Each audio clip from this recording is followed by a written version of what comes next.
Alrighty then, hello everyone, my name is Caden, and welcome back to more Tyrion Cuthbert, Attorney of the Arcane. Last time, we began case 2, and man, it's interesting trying to figure out who a murderer is when you're trying to deal with necromancy and illusions, but now we've got a new big issue. Our big issue at the moment is the fact that if we look at where's the evidence? So, Jan states that 3 minutes before Iana's twins found the body, Bellwether walked past Jan in the West Wing hallway.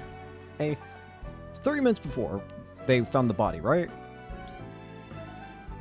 But the problem is that she should have already been dead by that point. So, what exactly did push her? Or what exactly pushed Jan? I think I might know what the answer is. And it's gotta be illusion magic that's being used here. Specifically, the constructs. The constructs are suits of armor that have Bellwether's voice. That's our victim, if you've forgotten. And there's a spell that can be cast known as Illusory Disguise. Places illusion on the target to completely change their visual appearance. This would make it so that the disguise, you can make the armor look like Bellwether. It would have her voice already, so it wouldn't have to worry about. So you wouldn't have to worry about it, like, you know, if it speaks, it won't cause any kind of problems. And it has a physical mass. That's the other thing. Jan was explicitly pushed by the armor, but we need more evidence. So let's start moving around, I guess. Is there anything in here? Arcanum. Nope. All right, let's move around, shall we? Let's start the dungeons. Let's see if anything happens there. Oh, you're here.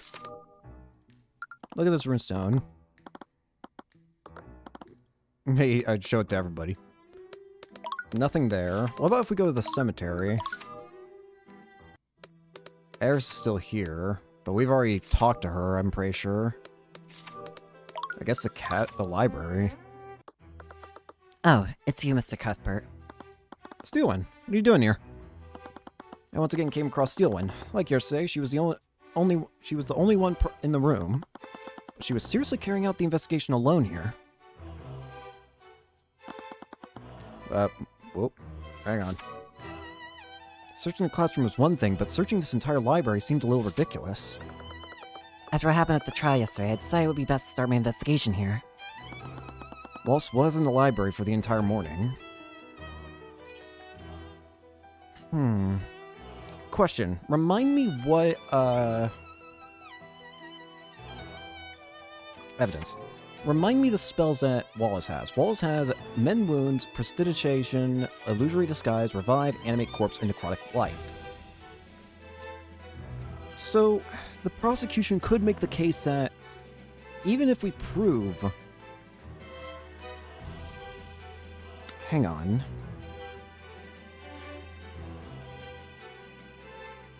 There's a different issue that we need to be solving, I feel. Hang on. It's the issue of where was Bellwether killed? Evidently, I don't think Bellwether was killed in the lecture hall. I don't think she was killed there.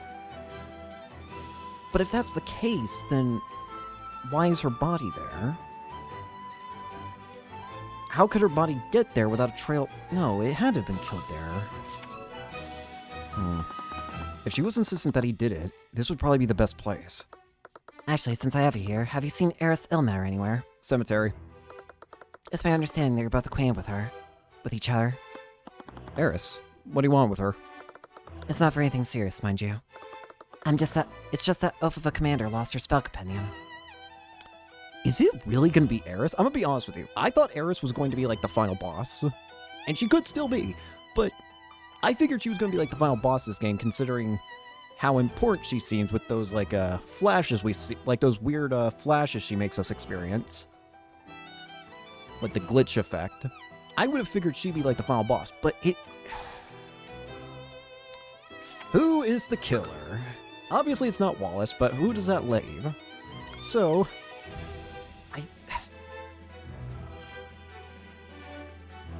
I have 3, kind of technically 4 guesses, but hear me out.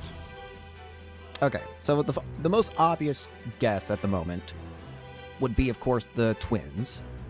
That's why I said maybe 3 or 4, because these two are technically 1. But at the same time, I don't think that's the case anymore.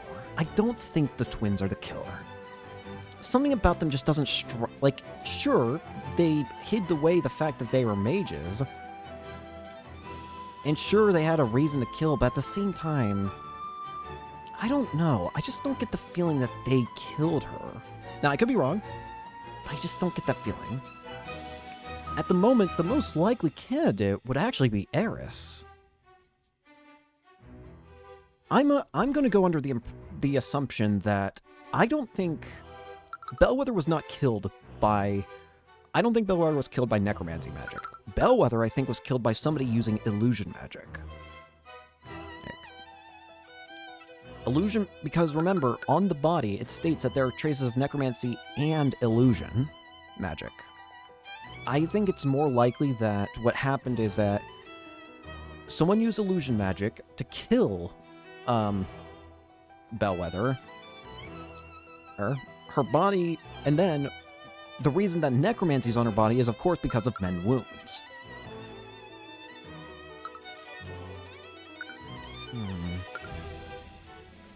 There's one other... I honestly even hesitate to say this, because this is such an outlandish idea. No, it couldn't possibly be, no. But magic makes anything possible. No, for now, let's just not consider what I was gonna say. Now we need her to produce another one for our records. I would like to know what Eris's spells are, because again, I do think Eris has to have some involvement. Also, I've been starting to realize, I mentioned before how anytime we're with Eris, she has those like weird glitch effects.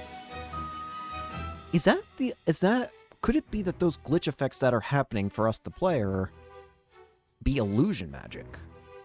Could it be that Eris is using illusion magic on on Cuthbert, on Tyrion, so that we just get distracted away?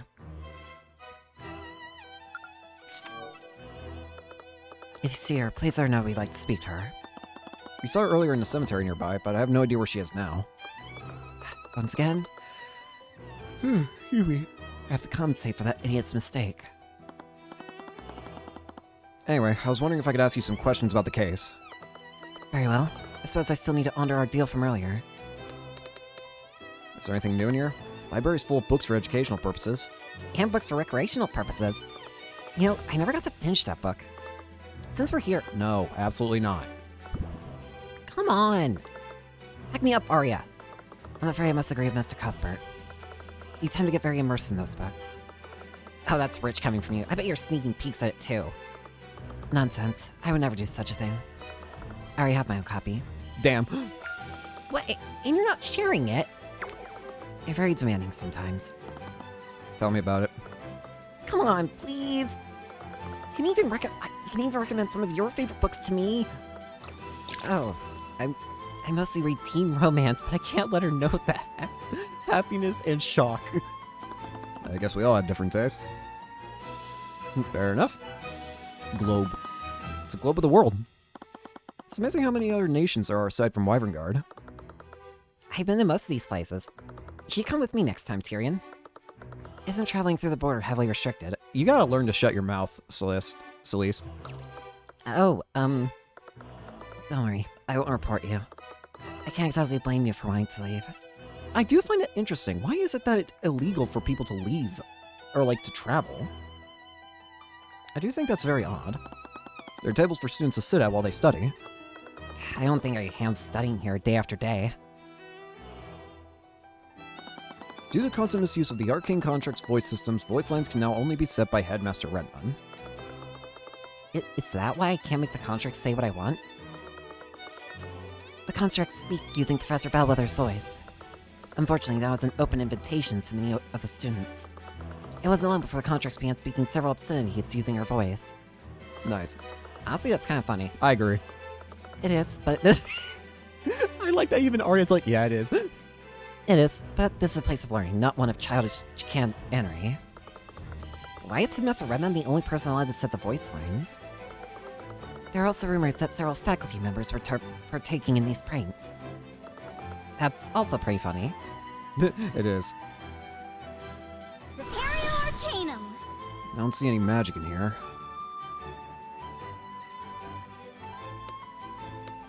There is one possibility I've neglected to discuss about who could be the killer, and that is Redmond. It is theoretically possible that Redmond could be the killer. If we're going with my assumption that it's illusion magic that was the primary, magic that was used to kill Bellwether, then that would mean that our main suspects would probably be people who prioritize in illusion magic. And that would include Redmond and Eris.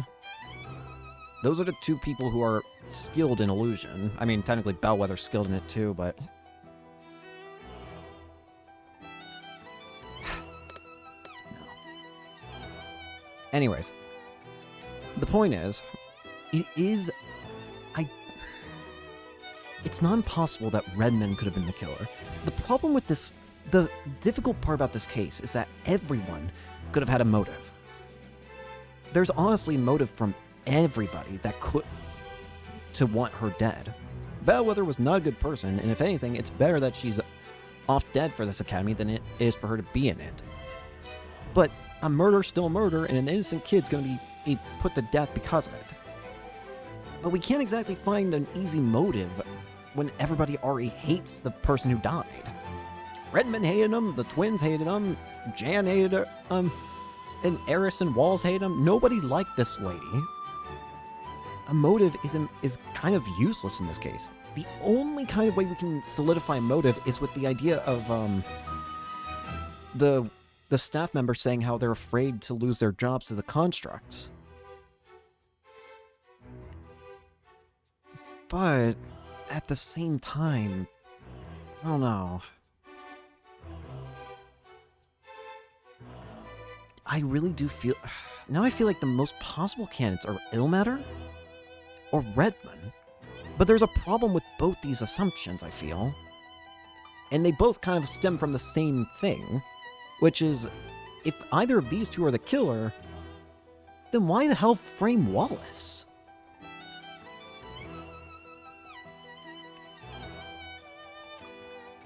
Or maybe it was unintentional. Remember, healing magic is necromancy. It was just happenstance that Valerie used necromancy magic to try and heal Bellwether's wounds. By that logic, it would mean that...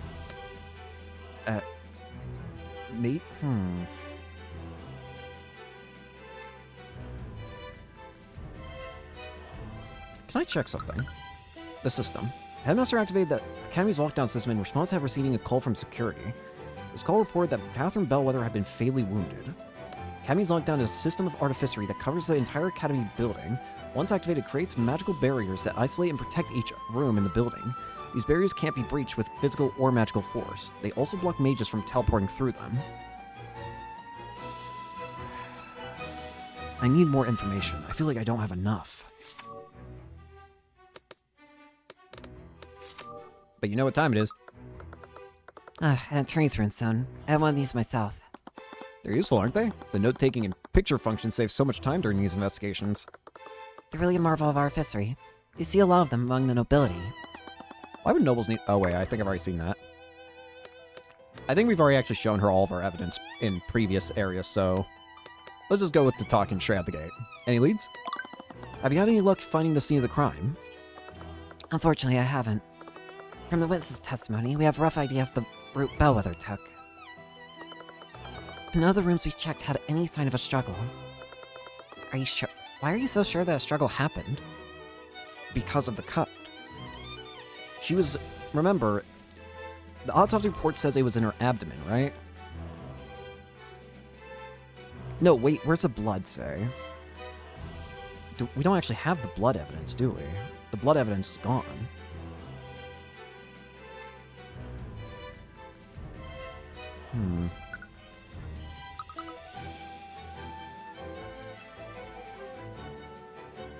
Yeah, we don't have anything... The evidence for the abdomen wound is gone, but...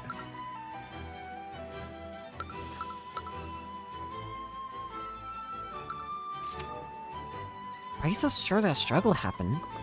I'm mainly basing that off the Iana sister's testimony.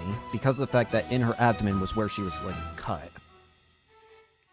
It's kind of hard to assume that there would be no struggle if she was cut from somewhere facing her front.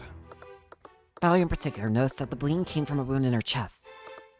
Regrettably, the body's wounds were mended, so we can't determine what kind of weapon the murderer used. What about other witnesses? During the trial, you mentioned that another witness saw Bellwether walking around yesterday. Who is this person, and why have they been called to testify? There's also that. We don't know who this extra person is. I'm sorry, but I can't tell you that.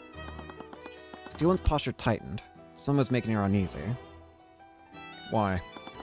You've been pretty transparent with your investigation so far. I have no obligation to justify myself to you. Nor do I have an obligation to help the opposition. Didn't we have a deal? Hiding information doesn't exactly seem fair to us. I believe I've given you plenty of information already. So regardless of what I said before, the answer's still no. Her family is dangerous. Her? The Eye of Horus caused strafe thought from her. There is a name that we've been hearing throughout this,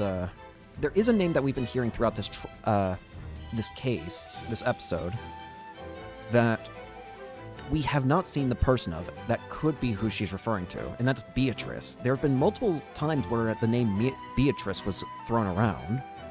Is this who we're talking about? Her family is dangerous. What does she mean by that? Is there something about this witness's family that you're worried about? No, this could be a feint. I'm sorry, but you'll have to try harder than that if you want to bluff me. Why would she go to such lengths to hide one witness's identity? She's perfectly fine with revealing elements of the investigation yesterday. Maybe I need to try looking somewhere else. Oh, wait. A psychological profile, you say? Interesting.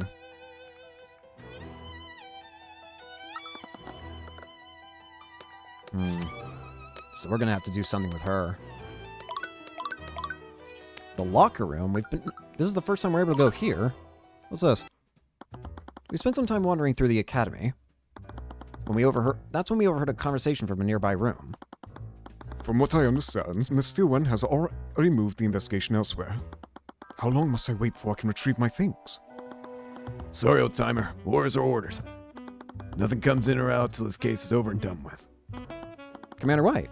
And the headmaster, too. Oh, hello, Mr. Cuthbert. Hey, kid. In any case, there are other matters I must attend to.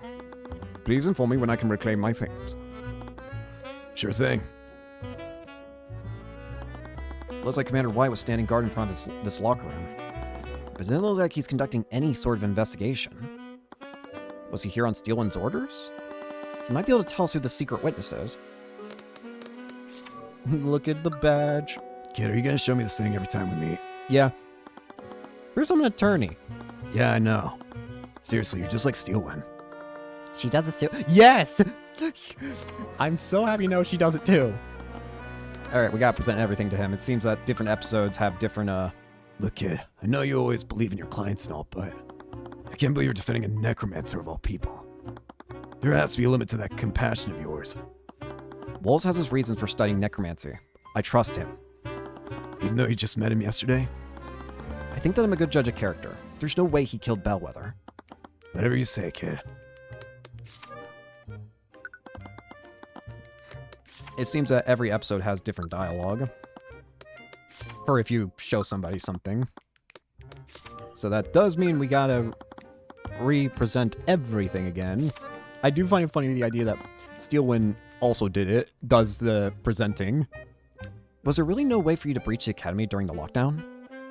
Yeah, those abjuration barriers are top-notch. They were paid for by the nobility, after all. I bet Lucio Steelwind could drop a meteor on it, and it wouldn't even make a dent. Really? I'm sorry, he drop a what? Also, that's also another thing. Does that imply that he can drop a meteor? Do spells like that exist? Oh, same thing.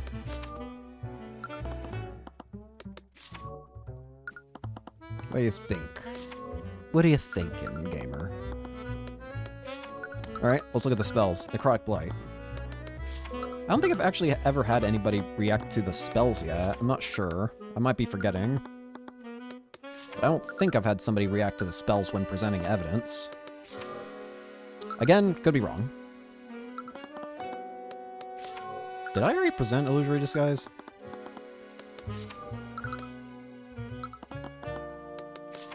Major Illusion. Look at me. Didn't expect to see you two again. Considering our careers, we'll probably be seeing a lot more of each other. Well, between you and Timora, you were a lot less insufferable to be around. Well, I'll take that as a compliment. Thanks, I think? I'll take that as a compliment. I'm surprised to see you again, Mage Girl. I have a name, you know. Yeah. So, what are you doing around the kid this time? Are you two... I'm working as Tyrion's bodyguard now. Really? With your record? I figured you'd be back in the Eastern Kingdoms after your acquittal. No, I'm trying to keep my work in Wyvern Guard for now. My mom's all alone after what happened.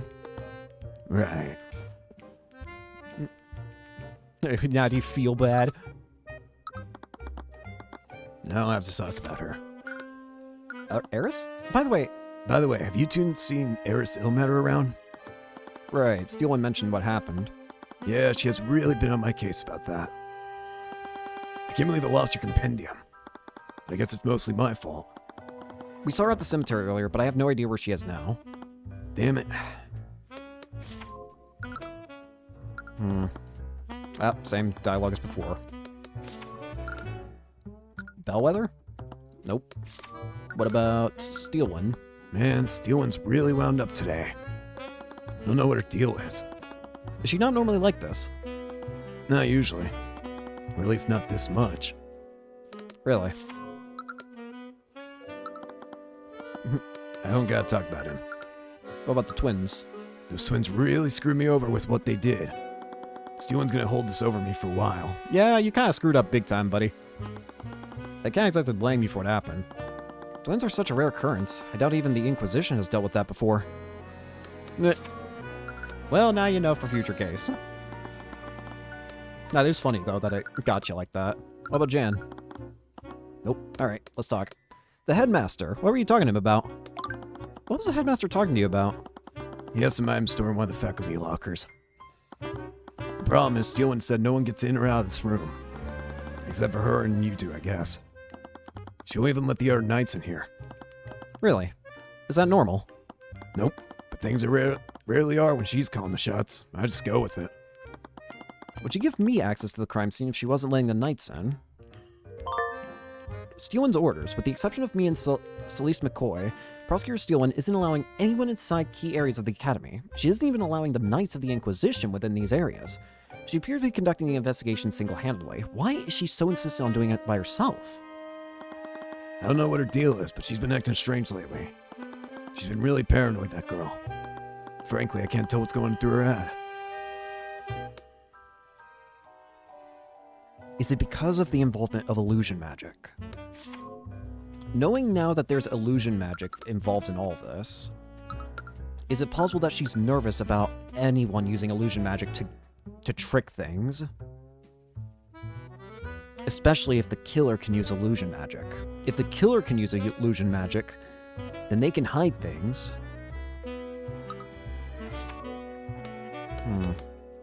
Steel One's paranoia. You mentioned that the prosecutor has been paranoid lately. Do you think it has something to do with this case? Nah, it started way before that. Lately, she's been using the Inquisition to investigate a lot of non-magical homicides. What? Wouldn't it be easier to work with the relevant law enforcement for that? I don't know why, but she's convinced that these cases have magic involved. But every time we scan one of those crime scenes, nothing turns up. I have to say, though, if it weren't for the scans, I might actually agree with her. Why do you say that? Those homicides. I haven't ever seen anything like them. They're probably some of the most screwed up cases I've ever handled, and I've seen some things. For one of those cases, we had ourselves a disgruntled spouse. She found out that her man was going around town with the barkeep, if you catch my meaning. Wait, what do you mean? They were making the beast with two backs. What? He was two-timing her. I don't know this lingo, Orem. Oh my god, he was a married man having sex with our woman, Tyrion. Why you know that? Oh, okay. Anyway, you know what the spouse does? She stalks the poor woman. She started leaving threatening notes all around where she worked. The barkeep told the city watch all about what was happening. But no matter how much they staked out the tavern, they could never catch her. Then one day, the barkeep arrived home. Little did she know the spouse was waiting there for her. The poor lady never had a chance. Then to tie the whole thing together, the spouse waits for her husband to get home.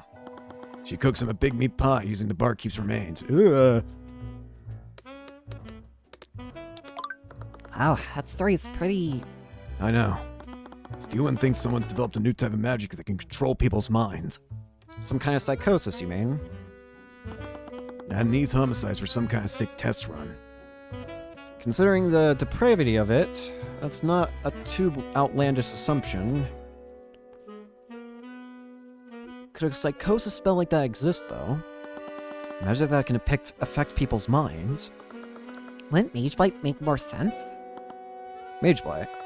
When a mage overuses their magic, it can have pretty bad consequences on their mind. Oh yeah, we heard about that before. They temporarily lose grip of reality and begin seeing things that aren't there. When a mage becomes like that, it almost never ends well. They basically become psychotic. They enter a frenzy and begin firing spells randomly, which only makes it worse. I've seen my fair share of Mage Blight cases, and this wasn't like that. Not all of the perps were mages, and the ones that were didn't even use their spells.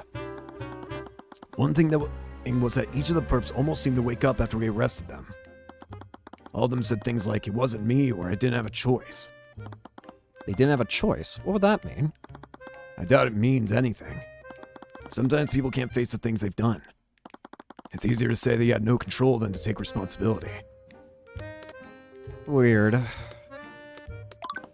wonder if I can mislead the commander in revealing who the secret witness was. During the trial, Steelman mentioned that someone other than Jan Hughes saw Bellwether walking around. Have you seen them around lately? We wanted to speak with them. Nice try, kid. Well, it was worth a shot. Honestly, I couldn't tell you if I wanted to. I don't think anyone other than Steelman knows who this witness is. I sure as hell don't. What? She was even hiding it from the Inquisition commander. That tells me we're dealing with someone with a lot of power that wants to keep themselves hidden. Why was she being so secretive? It seemed like the commander didn't know who the secret witness was either. This isn't getting us anywhere. Steelman's behavior is strange, though. Perhaps we could try analyzing her behavior. If I did that, I might be able to figure out why she's acting so strangely. Let's take a moment to work through this. Steelman's behavior has been strange this time around. She's hiding elements of the case, even from the commander. Anyone can tell that she doesn't have much faith in him. I'm standing right here, asshole. But this is the first time I've seen her hide key details of a case from him. What is motivating Steelman to keep secrets? There has to be a reason why she's being so secretive. It's gotta be paranoia. Her actions must be driven by paranoia. She's been hoarding information about the case after all. There's only one reason she wouldn't utilize the Inquisition like she usually does. It's because she doesn't trust them. I hate to say it, but that doesn't really surprise me. She's always been standoffish with us. But there is one exception. Who has Steelman trusted for this case? There are individuals with whom she's trusted more than the Inquisition during this case. It's us. What if... She's let us investigate the crime scenes without any restrictions. Yeah, I didn't notice that until now. Does she really trust us that much? I don't think personal trust is the reason. Why does Steelman trust us this time?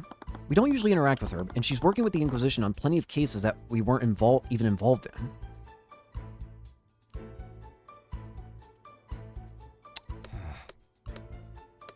Tyrion isn't controlled by... What if... the nobility? Steelman doesn't know much about us, but she does know that we aren't prone to noble corruption. Right, you did just indict a noble last week. Meanwhile, the Inquisition usually bends to the nobility's whims. Can't argue with you there. What can I infer about the secret witness? They're noble. Using my intuition, I could tell that she was worried about the witness's family. If she's worried about corruption from the nobility, that can only mean one thing. The killer is a noble. Wait. No, the witness is a noble. The witness has to belong to a noble family. That's why she's so wary of interference. But we're obviously not going to do anything corrupt. Why's she hiding the witness's identity from us? I remember that thought I saw through the eye. So regardless of what I said before, the answer's still no. Her family is dangerous. She's worried about our safety. Yeah, I guess harassing a noble could put you in danger, but... I'm the protege of the infamous Ruby Timora. Yeah, it's not as if we weren't already on the nobility's bad side. I'm sure House Pierce still has it out for us. You're definitely the one sending those rogues into your house. What? Don't worry about it, I got it under control. I like how Orem is just here like, what do you mean you've been, like, the target of 100 assassins or something? What's going on? This can only mean that the family we're dealing with is even more powerful than House Pierce. If the prosecutor is wary of them, they must be as powerful as Steel Winds. Wait. Don't tell me you think we're dealing with another one of the Four Pillars. I have to ask about that. I always hear you and Ruby say it a lot, but who are the four pillars? It's a name people use for the four most powerful noble houses. They're led by the dukes and duchesses. House Frege, House von Sanctus, House Sybil, and of course, House Steelwind. The four of them stand at the top of Wyverngard's hierarchy. So Steelwind is one of them. The four pillars refer to the four most powerful noble houses. These houses are House Steelwind, House Frege, House von Sanctus, and House Sybil. What is it? Steelwind's paranoia all started after she investigated this room. We were at the crime scene and she left to follow her lead. But an hour later, she came back to the lecture hall and basically booted everyone out. Her behavior changed after investigating this room. That means she found something here. And that something must point to the family from the four pillars. The commander shifted slightly. You know, Steelwind's orders say I can't snoop around here. But you two, on the other hand, Don't worry, just leave it to us. You are a bro, buddy. I have some school records that say which locker belongs to which student. You can use it to tell whose locker you're looking at. I like you, buddy. Wrong button. Oh, there's an Arcane contract in the back here. It's probably here to aid the students. Anyways, I don't think it's relevant to our investigation. Just in case, I made a note of it in my runestone. There appears to be an active arcane contract in the academy locker room. I used the legend the commander gave me. I looked carefully across the list to find the names of some noble students. We have Wallace. I opened the locker with Wallace's ID number. Inside, I found a bottle of fragrant liquid and something that looks like a makeup kit. Huh, I guess walls have this stuff. It did seem strange, but it wasn't my place to judge. I should take a look around through the other lockers. I used the legend Miriam Frege. I opened the locker with Miriam Frege's ID number. Inside, I found several stacks of worn-out textbooks and notebooks. Wait a minute, these notebooks all have Wallace's name on them. I opened the notebook and quickly scanned through its pages. They appear to be notes on the art of necromancy. These are Wallace's notebooks. But why are they in Miriam Frege's locker? Did she steal his things? What's going on here? Oh, I see what's happening. I began taking all the textbooks and notebooks, one after another. The locker was really cramped, but then I noticed a stain near the back of it. I quickly took everything out to get a better look at it. What? I think this is dried blood. I know what's going on here. Somebody swapped the names on the lockers, aren't they? Wait, please, scan it for traces. No, there aren't any traces on it. There's a stain of blood inside the locker with Miriam Frege's ID number. The blood does not have any traces of magic on it.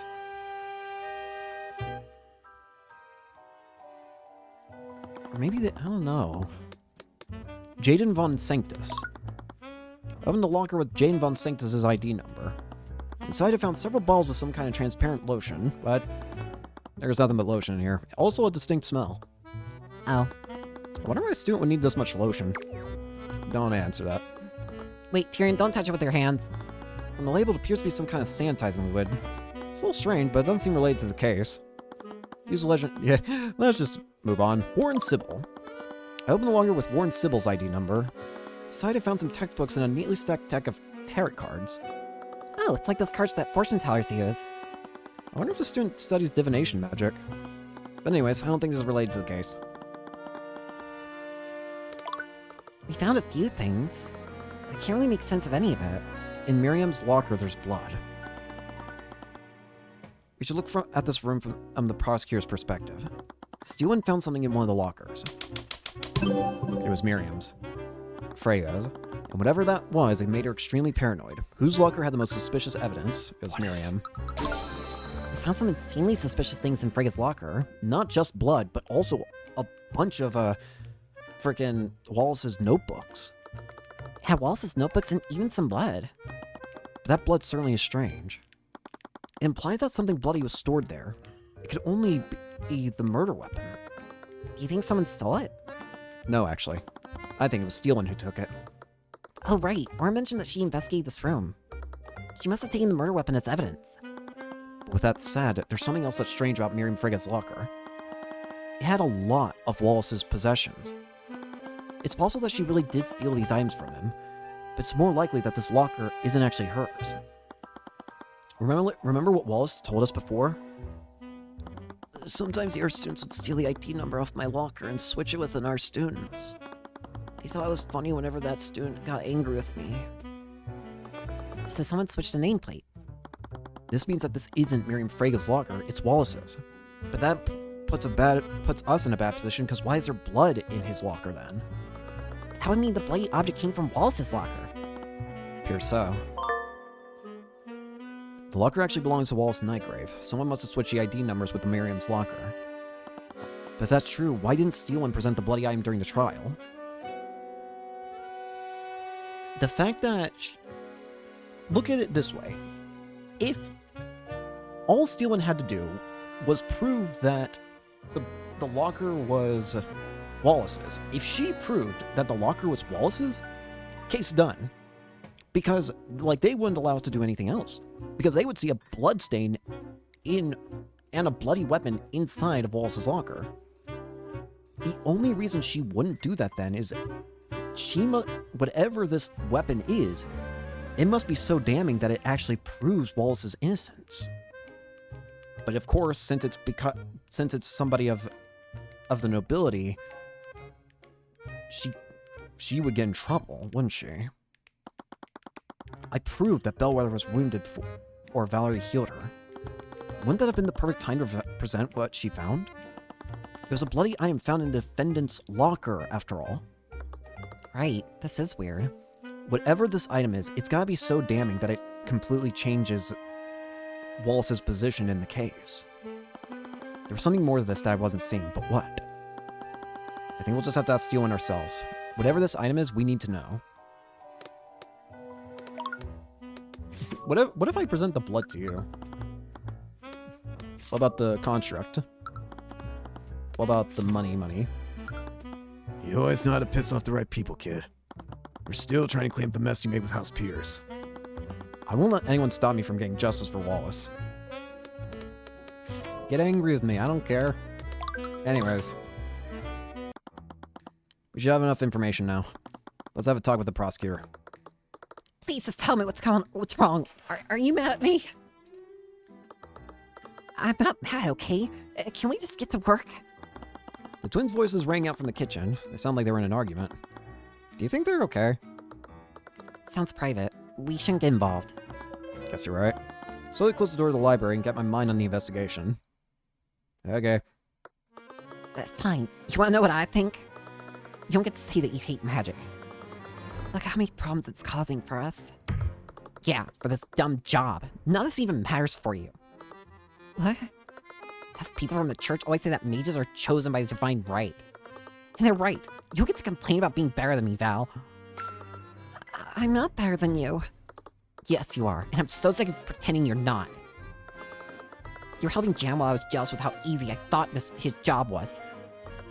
You outed yourself as a mage trying to save Catherine Bloody Bellwether. Tina, that's not...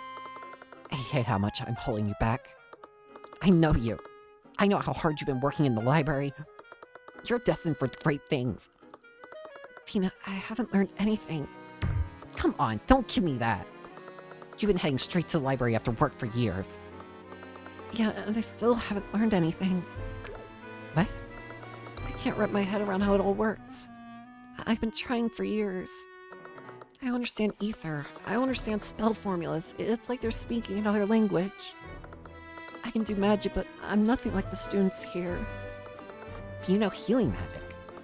It's the most basic spell. Children in the theurgy program learn that in their first class. It took me years to even figure that out. Why didn't you ever tell me about this? Because magic's the only thing I have. You're better than me at everything. What? I'm not. I'm always making mistakes and forcing you to clean up after me. I only have this job because you begged the headmaster to hire me with you. You're amazing. The students here are spoiled aristocrats and they love your food. I can't even fry an egg right. You're not the one holding us back. Do you really think my cooking is that good? I don't think I could live without eating your food every day. Remember when I was learning to cook out at the orphanage? You were just a pair of dumb kids, but you were there with me every step of the way.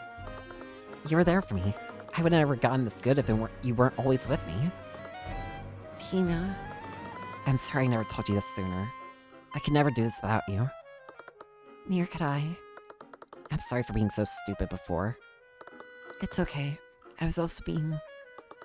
We should get started on that soup. Right. Can you help me grab all the leftover meat from the freezer? Well, at least it seems like they made up. Oh, you're back. We've uncovered a few things during our investigation. Steelwind, are you acquainted with a student named Miriam Frege?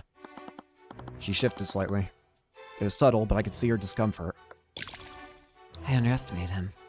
Fear. I said before, Mr. Cuthbert, I won't fall for such an obvious bluff. It's not a bluff, Steelwind, and I'll prove it using the evidence we've gathered. Yep, here we go. Let's go ahead and save the game, because if I remember, you can't actually save during the thing. I was trying to remember words. Steelwind was paranoid, and for whatever reason, it was due to the involvement of Miriam Frege. If I could convince her to reveal why she's being so secretive, she might give me more information. Let's begin. Steelwind suspects that Miriam Frege is involved in this crime somehow. Miriam belongs to a pillar family, and casting suspicion on her could cause them to intervene. The prosecutor wants to avoid that outcome at all cost. This fear could be used against her. You've been behaving strangely, Steelwind. Even the Knights of the Inquisition have noticed. Just tell me the truth. Why are you being so paranoid? I'm not sure what you're trying to imply, Mr. Cuthbert. Nothing about my behavior has changed. I prosecuted the defendant the same way I've always have. Is that true now? No. You've ordered the Knights to stay away from the crime scene, and you've even taken it upon yourself to conduct the investigation yourself. That is not normal behavior for a prosecutor. I took those actions because the Inquisition is incompetent. How could I possibly trust them with anything? The Knights are incompetent, but even you can see the value of delegation. During Sleeth's case, you still delegated tasks to the Inquisition. You could have easily investigated the McCoy Tavern yourself. This academy is huge. You wouldn't conduct your investigation this way unless you had a good reason. Then why don't you enlighten me? Why would I act in such a way? What would cause me to behave so strangely? Behave so strangely? The evidence.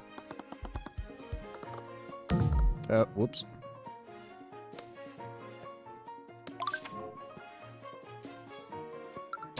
The four pillar families.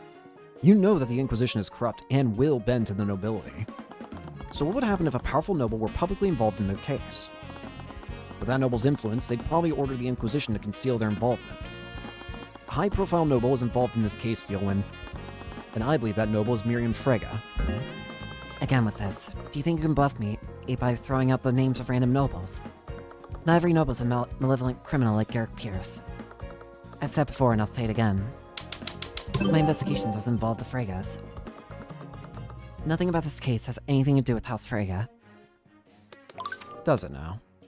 Then why the locker evidence? Then how do you explain this, Steelwind? The commander told us that you were following a lead in the locker room yesterday. We investigated the lockers of students from the four pillar families, and we found stains of blood in the locker with Miriam Frege's ID number, and it was presumably left by a bloody object. The bloody object must have been taken by someone, and you became extremely paranoid after you found something in the locker. If I had to guess, I'd say that you took the bloody object as evidence. And what evidence do you have to support these outrageous claims? What? The only thing you have is evidence of a bloodstain. There's a myriad of explanations for that. Everything else you mentioned is pure speculation. You can't prove that piece of evidence exists. I could have found any number of things in that room, or possibly nothing at all.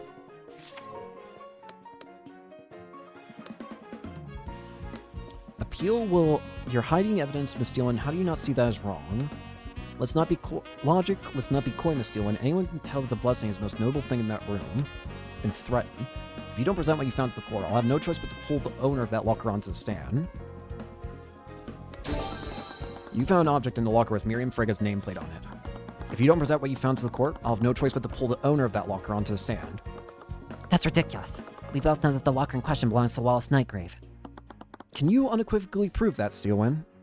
Because the way I see it, there's a lot of room for doubt there. Enough doubt for me to pull Lady Frega onto the witness stand. But if I had more context, maybe I wouldn't have to resort to that. Her brow furrowed a bit. She was searching for a counter-argument. She just exhaled in resignation. I'd finally gotten her. Alright. Well played, Mr. Cuthbert. I suppose I don't have a choice, do I? No, you do not. Time to start talking. The truth. Just so we're clear, I wasn't acting to protect the nobility. But I'll admit that Miriam Frega was the other witness that saw Bellwether that day. I see. I had some suspicions, but... There's also another matter. Steelwyn tensed once again. She was still hesitant. When I was investigating the body, I found this. Evidence of academic dishonesty. A tightly packed folder containing several documents. The documents contain evidence detailing multiple instances of plagiarism, fraud, bribery of school officials, and various other offenses committed by Miriam Frega. Okay. What the? Looks like Miriam's been cheating. But why would Bellwether have something like this? Yeah. From the way it's arranged in this folder, I think it might have been blackmail. Really? You think Bellwether was trying to blackmail Frega? Miriam Frega is considered a prodigy in the practice of conjuration magic. She's won a litany of awards, and she will most definitely graduate with honors. If these files were to reach the public, it would absolutely ruin her reputation. Do you think that the professor was trying to threaten her? It appears so.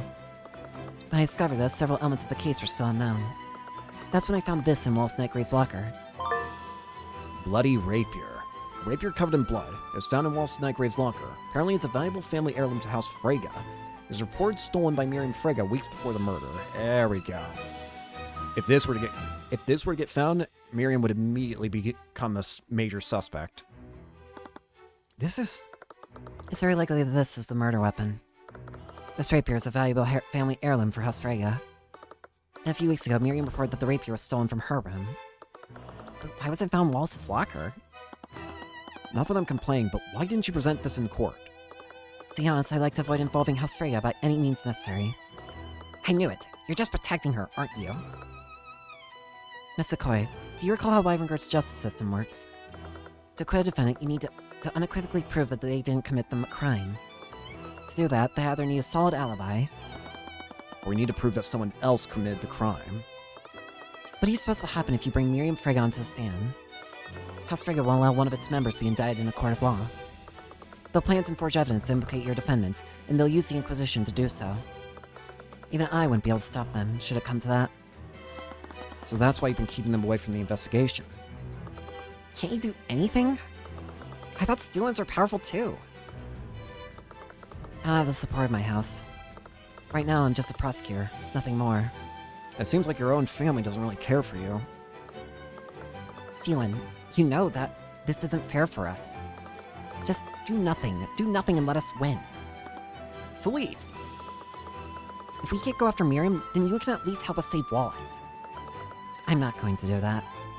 Why? What if Miriam Frega is the real killer? Her sword is the murder weapon, and Bellwether was trying to blackmail her. I seem to recall another case where an innocent person's sword was used to frame them. As a prosecutor, it's not my place to decide who's guilty and who's not. I will engage in corruption, even if it's counter-corruption from another noble house. I'm sorry. Do you know where Miriam is right now? Did you not hear what I just said? You can't let her think that there's even the slightest possibility you'll indict her. She'll bring the entire wrath of House Frega down on you. I won't be able to protect you if that happens. Well, I'll just have to deal with that on my own later. I don't need your protection, and I can't do anything for Wallace unless I know everything that happened. Frigga has the last piece I need to put everything together. Well, I suppose I don't have much of a choice, do I?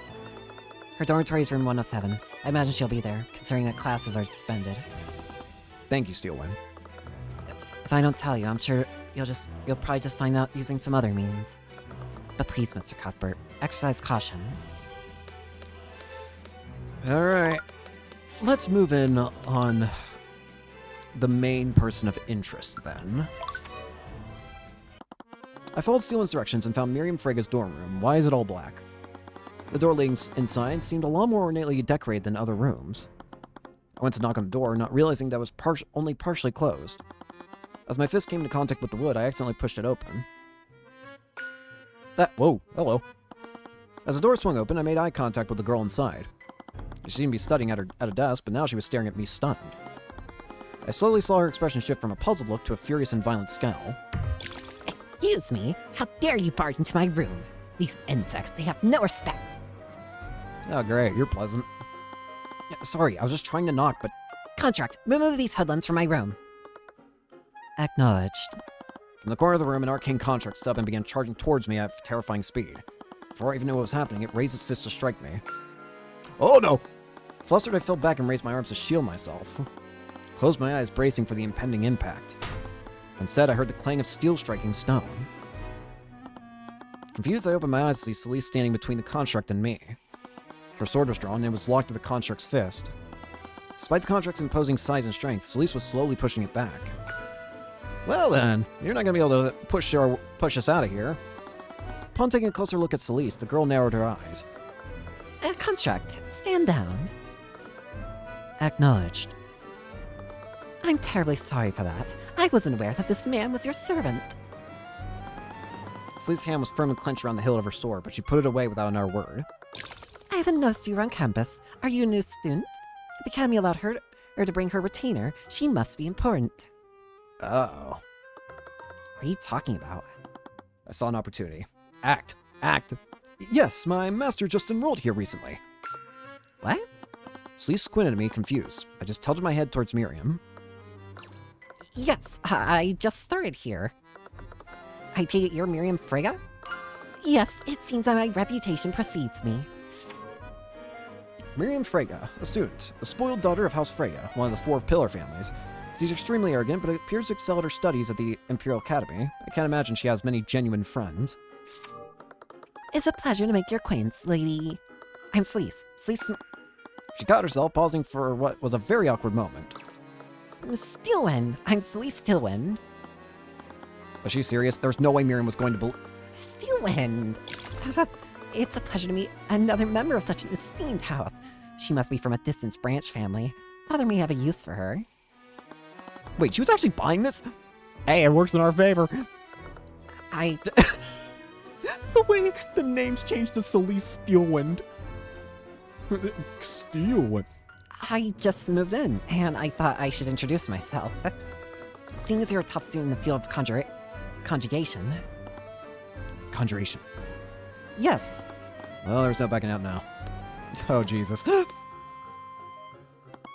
was an extravagant bed. Miriam appears to live pretty well here. There was a table for guests, but it didn't look like it'd seen much use until now. Repario Arcanum! I'm not seeing any magic in here. Look at all this stuff.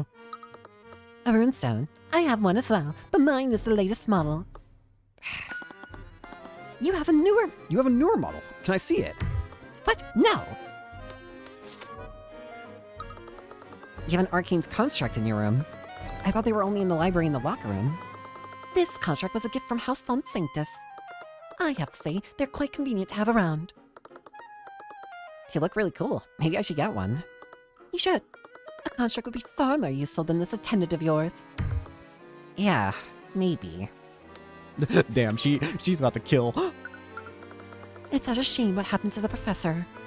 She truly was the best and most vigilant among the faculty. She was certainly hiding something. What do you think about this, Miriam? Oh, I'm terribly sorry, but I don't have much to say about that. Okay. No smell. We have so much to show. She was something, alright. But I have to show her everything. She's not very bright if she's not noticing that. It's just how... you know... oh well. Still though, could this be our killer? I have no idea. I don't have enough info to really say, but she did have the murder weapon. Honestly, I don't know what Arya's thinking. At this rate, it won't matter which house she belongs to. She'll be ruined. Are you actually concerned about her? What? Of course not. The Freyas primarily control Wyvernguard's finances, right? But of course. The Freyas own every banking house in the kingdom. One could even say that we alone are responsible for Wyvernguard's prosperity. How about sharing that prosperity with the common folk?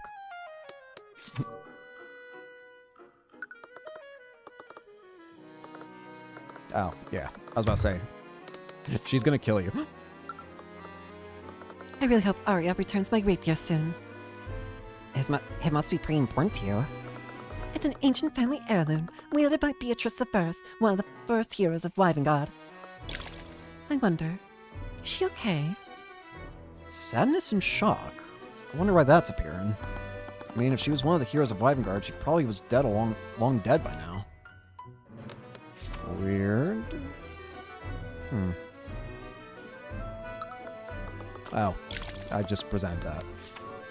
I assume we get the same dot. Yeah. What about your academic dishonesty?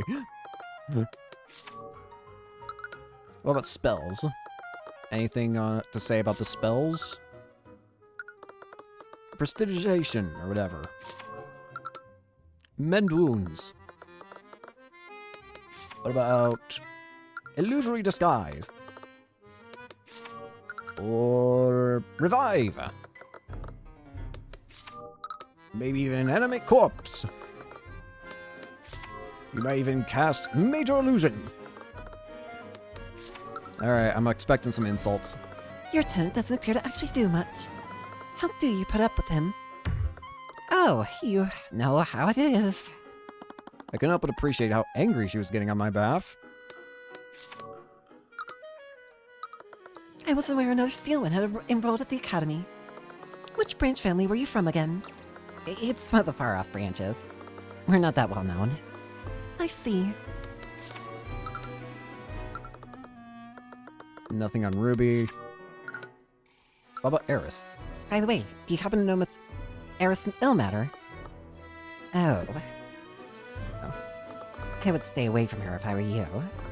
I've heard some unsavory things have happened to her people who cross her. It's no wonder she's joined forces with that necromancer. Okay, what about the necromancer in question? I can't believe it took so long for that necromancer to be detained.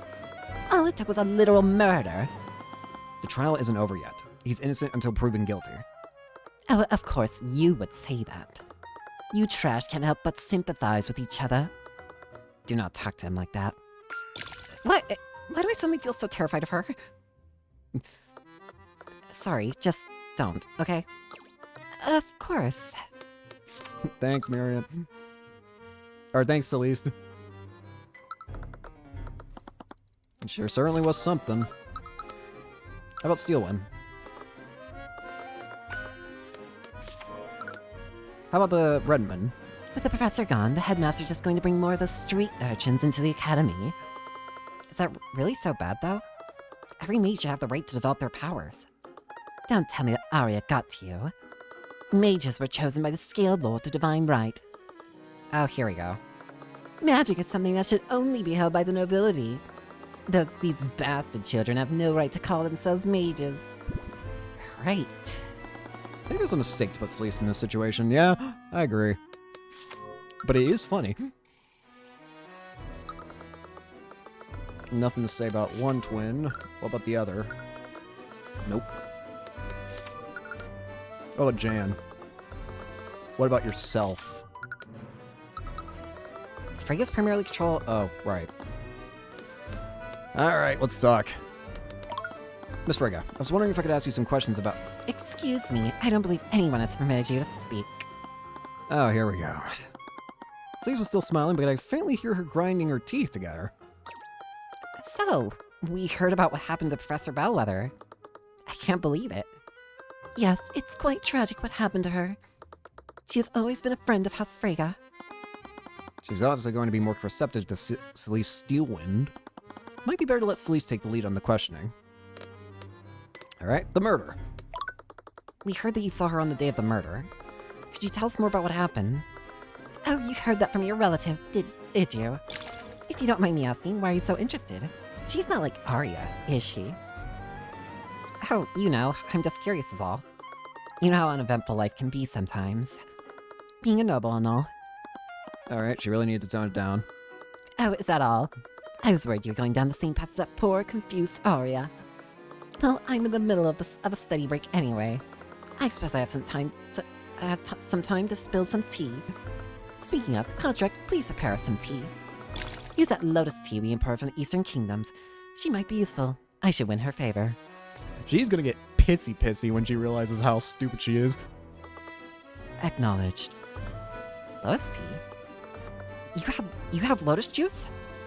I can feel myself slowly losing control of the situation. Gosh dang it. Help me. I heard that you were one of the last people who saw the professor. Where did this happen? I was in the hallways when I saw her coming out of the headmaster's office. She appeared to be heading towards the library. Do you remember what time this happened? I'm not really sure, honestly. It's a little embarrassing, but I have a bad habit of getting too absorbed in my work. Sometimes entire hours will pass without my notice. Do you have a rough idea, at least? I believe it was in the morning. So it was before her meeting with the headmaster. Did anything seem off about her? No, it was a short encounter. I merely greeted her, and she responded in kind. Or at least, that's what should have happened. Sadness and anger. That thought just now. What did it mean? I slowly glanced at Celeste and caught her attention. Using small motions, I shook my head. Miriam was holding something back. Were you and the professor really on good terms? I heard she was pretty mean towards our students. Towards the riffraff, maybe, but not the students like us. She was my personal instructor during summer break. She fulfilled a similar role to both. To my sister when she studied here. She was a longtime friend of House Frega. That's why we were planning on appointing her as the new headmaster. Wait, what did you say? Really? You want to replace the headmaster? Did you say that they were going to appoint Bellwether as the new headmaster? Oh, I'm surprised you didn't know. House Frega holds several seats on the Academy Board, along with the Grand General. We were making plans to have her replace that lout, Redmond. They were going to sack the headmaster. Did Headmaster Redmond know about this? Oh, of course not. This is part of a large-scale plan. I'm starting to get a real bad feeling about this. Along with Redmond, we were also going to replace all the staff members with Arcane constructs. We had to keep everything under wraps, or else the help would have left before we were ready. Then where would that leave us? But Jan supposedly overheard Bellwether talking about the constructs. Did Bellwether prematurely reveal the plan to Theodore? Or is Jan lying about how he found out? But alas, with Bellwether gone, we'll have to delay our plans. This was supposed to be kept a secret, but according to Jan, Bellwether revealed this plan to the headmaster during a meeting a few weeks ago. House Frega was planning to fire Headmaster Theodore Redmond and replace him with Catherine Bellwether. They were also planning to fire all the Academy staff and replace them with arcane constructs. Hey, what about your rapier? So we heard that Arya took your rapier as evidence for the case. Can you believe her? She still won't give it back to me. My father will have my head if I can't get it back soon. How did you even become part of the investigation anyway? I don't know. Arya won't tell me anything. I swear if that necromancer was the one who stole it, I'll execute him myself. So someone did steal it from you.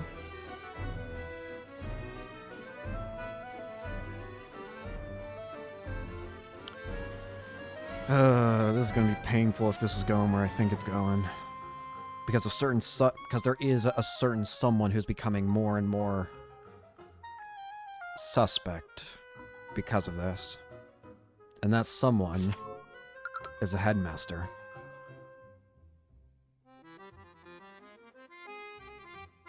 I feel like it's the headmaster.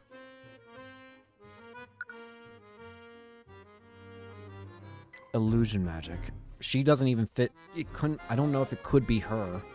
If it is Miriam, she would need to have somebody else helping her with illusion magic. And considering how insufferable she seems, I have a hard time believing she'd find anybody who'd help.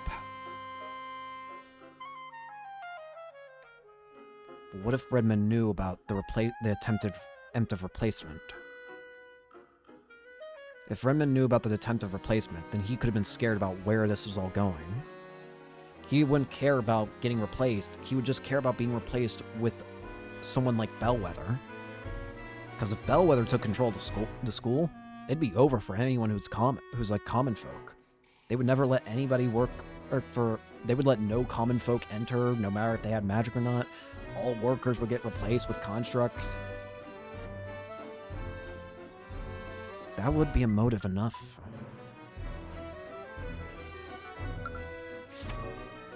So someone did steal it from you? Yes, right from out of my room. When this happened? About a few weeks ago. I noticed when I came back to from one of my classes. Someone removed the rapier from its display case in my room. How'd they get into your room in the first place? Do you think someone used magic to teleport past the door? Please, I'm a master of conjuration magic. If someone attempted that, my enchantments would have shunted them out. That meant the thief came through one of the doors or the window. I bet it was that necromancer. I'm sure the street child like him just knows how to pick a lock. What about your grades, if I might ask? I heard you're one of the Academy's top students. Your grades must be amazing. Of course, as an inheritor of House Freyja, my grades are impeccable. It feels good to have my greatness recognized. That's strange. I didn't see anything contradictory through the eye this time. Did she not know about the blackmail? Is it possible that she doesn't even know about the blackmail? A tightly packed folder containing several documents. Documents contain evidence detailing multiple instances of plagiarism, fraud, bribery, and other various offenses committed by Miriam Freyja. She reacted sincerely to having good, grades. You would think that if she was lying, we would see something with the Eye of Horus. But no, she was proud. I have to wonder about the legitimacy of this evidence. Every time I feel like I'm zoning in on somebody, something else feels out of place. Why would... Something doesn't make sense. It wouldn't make sense for Miriam to kill Bellwether. Because Bellwether being dead just makes everything harder for Miriam. They were going to replace the headmaster with Bellwether, and Bellwether was doing everything that Miriam liked. So why is it that Bellwether had blackmail? That doesn't make sense to me. Why would Bellwether have blackmail of Miriam when it seemed more like they were working together? Was she just delusional about how good a student she was? I gestured to Lisa to continue pressing her. Oh, what kind of magic do you say here? You must be joking. I study magic from the School of Conjuration. Just like most members of my family. The School of Conjuration? Has a type of magic that specializes in spatial manipulation, right? Yes, I consider myself quite the expert in that field. Why, the Crown Prince himself has asked for my assistance in a research study. It's nice to finally work with someone of my caliber. Again, I didn't see any thoughts that contradicted what she was saying. If she was smart enough to get the Crown Prince's attention, why would she be cheating? I have to wonder to the legitimacy of this blackmail, then. You said something about my wayward relative before. Were you talking about Arya? Oh, I'm terribly sorry if I offended you. But I'm sure it must pain you to see the way she's been acting lately. Yes, it's been extremely hard. Hang in there, Celeste. Did you know she even interrogated me about the murder yesterday? Can you believe it? A steel one running around the crime scene like a common knight. Why, if I tried something like that, my father would disown me. She's so desperate to prove that she's nothing like her father. Is that really what you believe? Or are you just hiding the fact that you're here on your father's behalf? I'm not working with my father. I'm working against him, just as much as you are. My apologies. I didn't mean to lose my temper like that. Is that why she became a prosecutor? Was it all just to reject her bloodthirsty father? Honestly, she probably thinks she can do anything just because of her betrothed. She's so full of herself. Aster deserves better. Aster? If the Grand General keeps drowning these villages in blood, I imagine even that will be in jeopardy. And when that happens, I'll steal him back. Really? Slee's eyes perked up. I'd be lying if I said mine didn't too. I was also curious behind who this Aster was. But I shook my head when she looked at me. We couldn't risk blowing our cover for some gossip about the prosecutor. The Arcane Construct. Let me hear more about that. You have an arcane construct in your room. I thought they were only in the library in the locker room. This construct was a gift from House Font Sanctus. I have to say, they're quite convenient to have around. They look really cool. Maybe I should get one. You should. A construct would be far more useful than this attendant of yours. Yeah, maybe. Unfortunately, there are still some issues with their intelligence. Their intelligence? It happens when you give them complex commands. It might be easier to show you. Oh? Miriam turned to the construct and began beckoning it over. Construct, please retrieve my textbooks and bring them here. Then cast Steel Wind Strike at this location. After that, retrieve some blades and set them out at this table. Acknowledged. Yeah, what? The construct stood up and retrieved Miriam's textbooks from one of the shelves in the room and brought them to the table they were sitting at, just like she ordered. But then suddenly stopped. Wait, what happened? The construct obviously can't cast Steel Wind Strike, so my second command was impossible to carry out. But did you know something else? It ignored your third command too. Interesting. So it can be given multiple commands in a row, but if one of those commands is impossible for it to follow through on, then it'll cease doing anything else once it gets to that command. Interesting. Exactly. My third command was possible to carry out. The construct can execute a series of commands in the order they were given. But let's say one of the tasks is impossible to complete. When the construct gets to that task, it will deem the entire series impossible to complete. As a result, it will stop executing the series altogether. Arcane constructs process tasks in the order that they are given. If a construct is ordered to complete tasks A, B, and C, it will process each of those tasks individually. If task B is impossible, the construct won't realize this until it reaches task B. When it reaches task B, it will deem the entire series of commands as impossible and stop what it's doing, without even attempting to complete task C. Okay. But what can we do with this info? Lady Steelwind, I'm afraid we must leave now if we want to make our next arrangement. Oh, right. Let's go, servant. Oh, leaving already? It was a pleasure talking to you. Yeah, sure. See you around. I made my way back to the foyer with Celeste. With all the time we'd spent, we only had a brief amount of time before night fell. But luckily, we'd found a lot during our investigation. Are you sure you didn't want to talk to her more? You're getting a lot out of her. It's nice to see your name's back to Celeste McCoy. We already got a lot of useful information out of her. The more time we spend with her, the more likely she is to see through our ruse and warn the prosecution. Right. So, why Steelwind? I don't know, I panicked. I don't remember any of the other house's names. Pierce would have had a lower profile. I'm not using that creep's name. Hopefully Steelwind doesn't mind us borrowing her name. And we got her statement on what she saw that day. There's also what she said about her rapier. I bet she was lying when she said it was stolen. No, I think she's telling the truth. She's probably trying to establish an alibi. I'm not so sure. I don't think she's lying. I don't think she's the culprit. She has nothing to gain out of this situation. Or rather, the whole situation doesn't make sense. Sure, she would have been able to silence the blackmail, but that's the thing. The blackmail doesn't make sense. The blackmail is complete nonsense. Why you say that? Doesn't it feel too obvious? If she was lying about the rapier being stolen, that would imply that she planned all of this in advance. But if she had to choose a murder weapon, why would she choose something that literally has her family's name on it? I'd understand if the murder was a spur-of-the-moment decision and somehow occurred in her dorm room. In a situation like that, she might just use something nearby, But if this was a premeditated murder committed by Miriam, that rapier would be the last weapon she would choose. Right, I guess that makes sense. I don't think she's a killer. It doesn't make sense. And and again, remember, she's conjuration. Sure, she might know some other magic skills, but if she's primarily conjuration, there's a good chance she probably doesn't have any spells that relate to the crime. There's also the evidence of the academic dishonesty. I don't trust this. This doesn't feel right, this packet. It doesn't match up with what we heard from Miriam. You mean all the stuff about working with the Crown Prince? She's probably just making things up to look good in front of me. I have an insight when it comes to things like this. Under certain circumstances, I can usually tell when someone is lying. I'd be able to see through a lie as grandiose as that. People could subconsciously shield themselves from the Eye of Horus, even if they didn't know about it.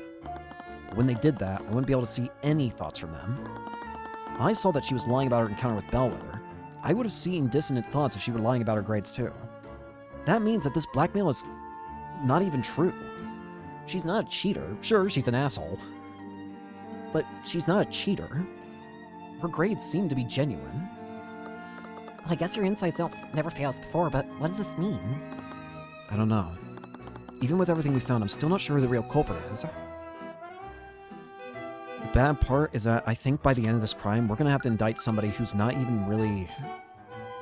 someone who's particularly, like, bad person. Potentially. Because at the moment, I really do feel like the most likely candidate would be Theodore. If you think from the angle of he was trying to protect his academy from being run by somebody who hates the common folk, he's also a user of illusion magic. I think it's possible that, and of course you might say, why would he frame? I can see the rebuttal being, why would if Theodore is the killer, why would he frame Wallace? That's the thing. He never did try to frame Wallace. Not once. You want to know who ended up framing Wallace? It was Valerie. The only reason why Wallace is suspected is because of necromancy being used. That's the only reason why he's suspected. But I mean, again, there was nothing... Like, the only reason why there was necromancy on the body is because of men wounds. I really think it might be Redmond. I don't think he intended to put Wallace in the situation he's in. But unfortunately, because nobody knew Valerie was a necromancer, or knew necromancy magic, it just so happened that things occurred in a way that accidentally got Wallace indicted. I really think it might be Theodore. And I hate if that's the case, because the guy's not he treats the students well. But at the same time, his actions, if I'm right that he's the killer, his actions have put Wallace in a spot where he might get executed. At the very least, I think we should still try to pull Miriam onto the stand. If she testifies in court, I might be able to find something I can use. But that was a big maybe. She was the daughter of the Duke of Finance. If I didn't play my cards right, that move could spook the judge enough to make him end the trial then and there. Wait, do we have time to kill? Do you want to head back to the library? You continue your research. She's fidgeting with her hands. Her feet were already shuffling toward the library doors. You just want to read Dagger and Daggerfall, don't you? It's Death at Daggerfall, and it's a great series. Every time I try to pick one of those books up, I figure out who the killer is within the first few chapters. Yeah, well, I'm a normal human being, okay? I'm not some murder-solving prodigy. Why don't you read one of those Wraithbound books? You'll find the unpublished sequel there, too. Celeste, that series has been finished for centuries. Billy paid Court Bloomvale and write stories about evil necromancers. He's a sellout. Liches are magically impossible, but people still just eat up that nonsense. That man single-handedly threw the study of necromancy back into the Stone Age. What's wrong? I can't stop thinking about what Wallace said about Corin Bloomvale. Look, I get you really like that series, but they're just books, Tyrion. They're more than that to me. Those books inspired me to do what I'm doing now. Wait, the story about the magic light swords inspired you to become a defense attorney? A long time ago, I experienced firsthand how corrupt Wyverngard was. I started assuming that the nobles would always win. But those books made me want to believe in a world where good could triumph over evil against all odds. And if I'd never had that, I don't know if I'd be here today. I get that, but Wallace really cares a lot about necromancy too. We've been feeling the stigma against it for the entire case. Is it really so hard to believe that those books contributed to how bad things are for him? You said it yourself. It's one of the most popular books out there. Do you even know what kind of person Corin Bloomvale was? Not really. So he could have been paid off by the nobility to write the books. No, someone who did that could never write something so beautiful. Well, granted, it's likely he played into harmful stereotypes about necromancers, but I'm sure it was just an unfortunate mistake. I'm sure there are historical records that will note his many good deeds and contributions to society. Maybe I'll show Wallace that he'll understand he wasn't all that bad. Sure. I looked over to her. She was already shuffling towards the entrance of the library. Get back here! Alright, let's just go. Woohoo! She barely acknowledged me. She flung open the doors of the library and ran inside. Great. By the time I entered the library, she was already sitting at a table, her eyes glued on an unpublished manuscript. Alright, where to start? Oh, here we go. Corin Bloomvale's autobiography. 1 hour later. That hour flew by. I still couldn't finish. Oh my god, how many books did you get? He was a steelwind, Celeste! What? He wasn't just paid by the nobility, he was of the nobility! Was that in the historical records? No! It's all one giant conspiracy! I found his old submissions to writing competitions that he made under his original name. Prose he used back then matches his style too closely. It's uncanny when you compare them. Some of these submissions even contain story elements that he later used to publish in Wraithbound. How'd you even... His real name was Lorenzo Steelwind, born in the year 208. He served the army and was disowned by his family, but they paid him off, Celeste. They saw that the masses liked his writing. They corrupted him. They used his artistry as a weapon to turn the public against the necromancers. And he just went with it. They dangled his inheritance in front of him like a carrot on a stick. Tyrion, when the actual... We've only been here for an hour. I know. If I just had more time, I could find evidence that prove this once for all. I'm sure I could take a few more hours to... What? Tyrion, no! Wallace's trial's tomorrow morning. Skill lore, how could I forget? It's fine, let's just... Wallace won't want to hear about what I found. Okay, whatever. Let's just go home. Naught could remain concealed, Celeste. Sure, Tyrion, you did great. Good job. Naught could remain concealed. I'm going crazy, Celeste. What? I know. I wouldn't believe it if I hadn't seen all the pieces there myself. That makes so much sense. The Steelwinds had always seen the necromancers as a threat to their power. Guys, But to think that Bloomvale was originally part of their family. I know, right? It's cruelly insane when you think about it. guys, focus. Wallace is on trial for murder right now. Oh, yeah. Sorry, I didn't know what came over me.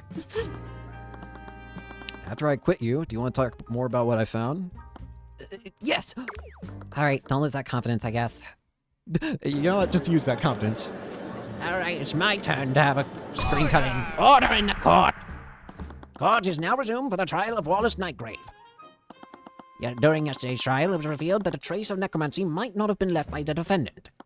It may have been left by a witness who cast necromancy in an attempt to heal the victim. However, the victim was seen by witnesses well after her time of death. That can only be explained if someone had used necromancy to animate the victim's body, which begged the following question. If the victim had been raised by as an undead and ordered to walk to Lecture Hall 2B, where did the murder actually take place?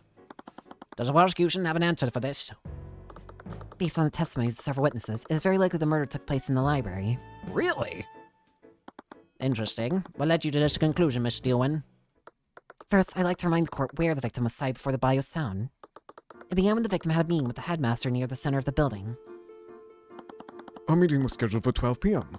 According to my schedule for that day, our meeting lasted for an hour. This brings us to the statement of the next witness, a student at the academy. The student saw the victim walking in the hallways.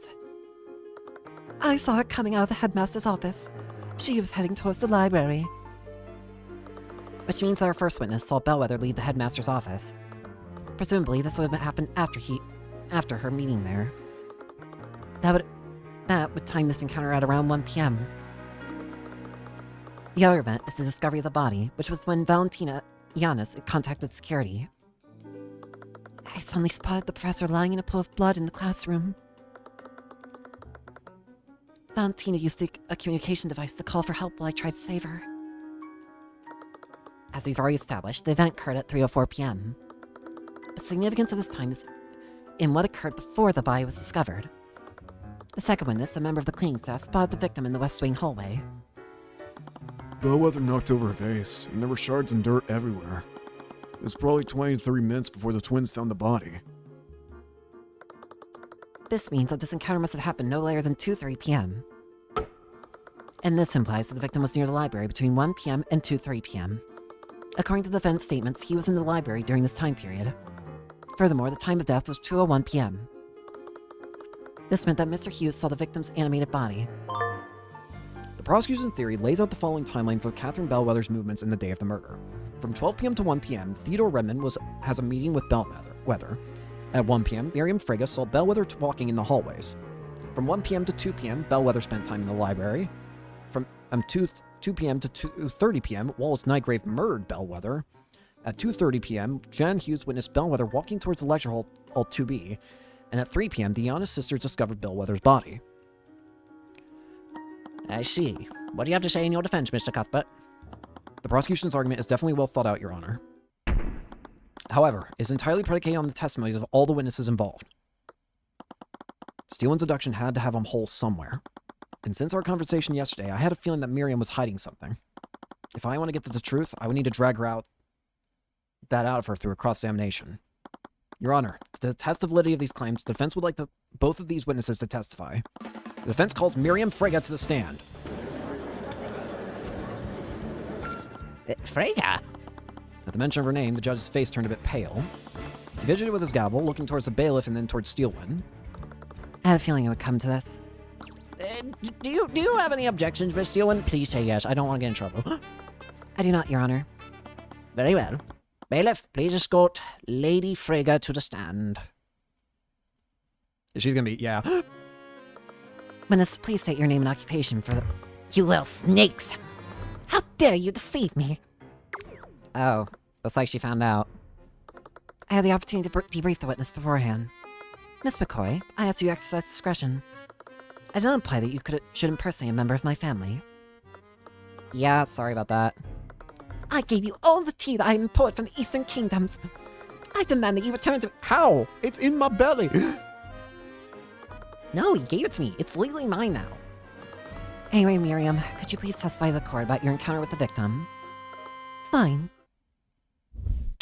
Witness testimony. Here we go. I was working on a research project in my dorm room when I decided to take a break. I left my room and went on a walk. That's when I saw Professor Bellwether exiting the headmaster's room. She was walking in my direction, so I greeted her, and she responded in kind. After that, she headed toward the library. A short time after that, I went back to my room and continued my work. I see. So it was only a brief encounter. However brief it was, the witness's testimony verifies two things. One is that Miriam saw the professor exiting the headmaster's office. The other is that she witnessed the victim head toward the library. This gives us a rough timeline for where the victim was before her death. That does seem consistent. Did Bellwether really enter the library after her meeting? I feel like I would have seen her there if she did. Mr. Cuthbert, you may begin your cross-examination. Alright, time to press. I was working on a research project in my dorm room when I decided to take a break.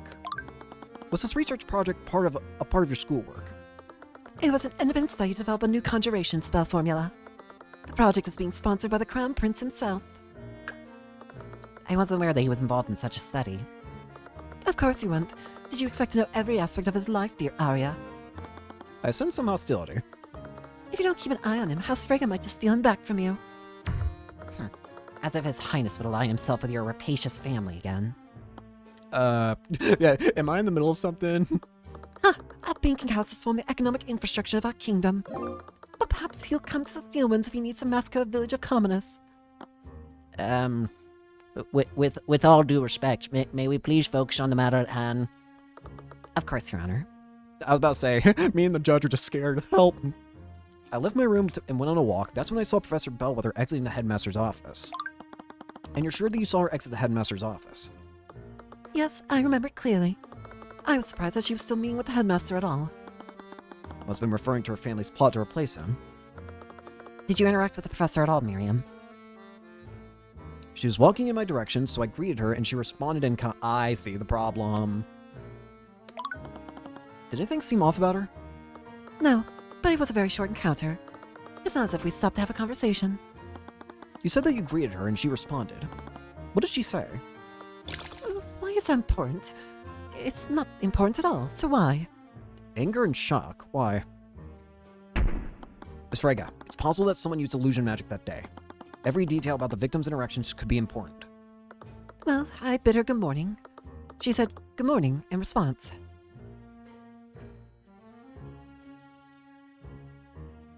She responded in kind. And you're certain that nothing seemed off about her? Yes. Like I said, it was a very short encounter. I don't understand. Why did she say that? It only happened for over a few seconds. The witness's interactions are not what's important here. What matters is that she witnessed where the victim was coming from and where she went afterward. Is it now? She headed toward the library.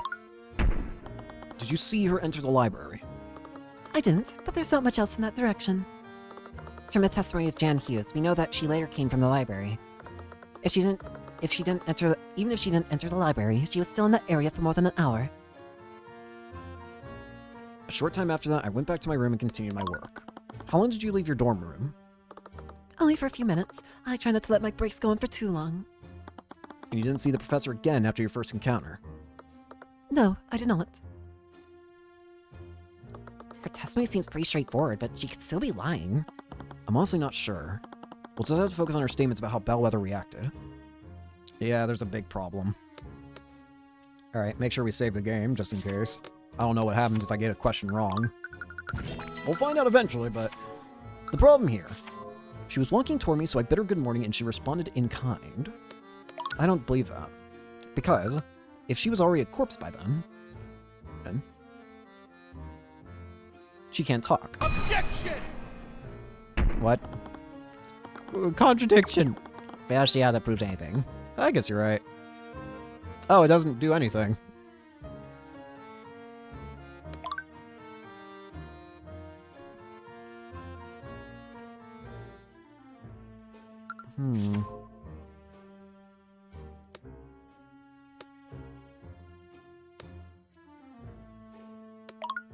Bid her good morning.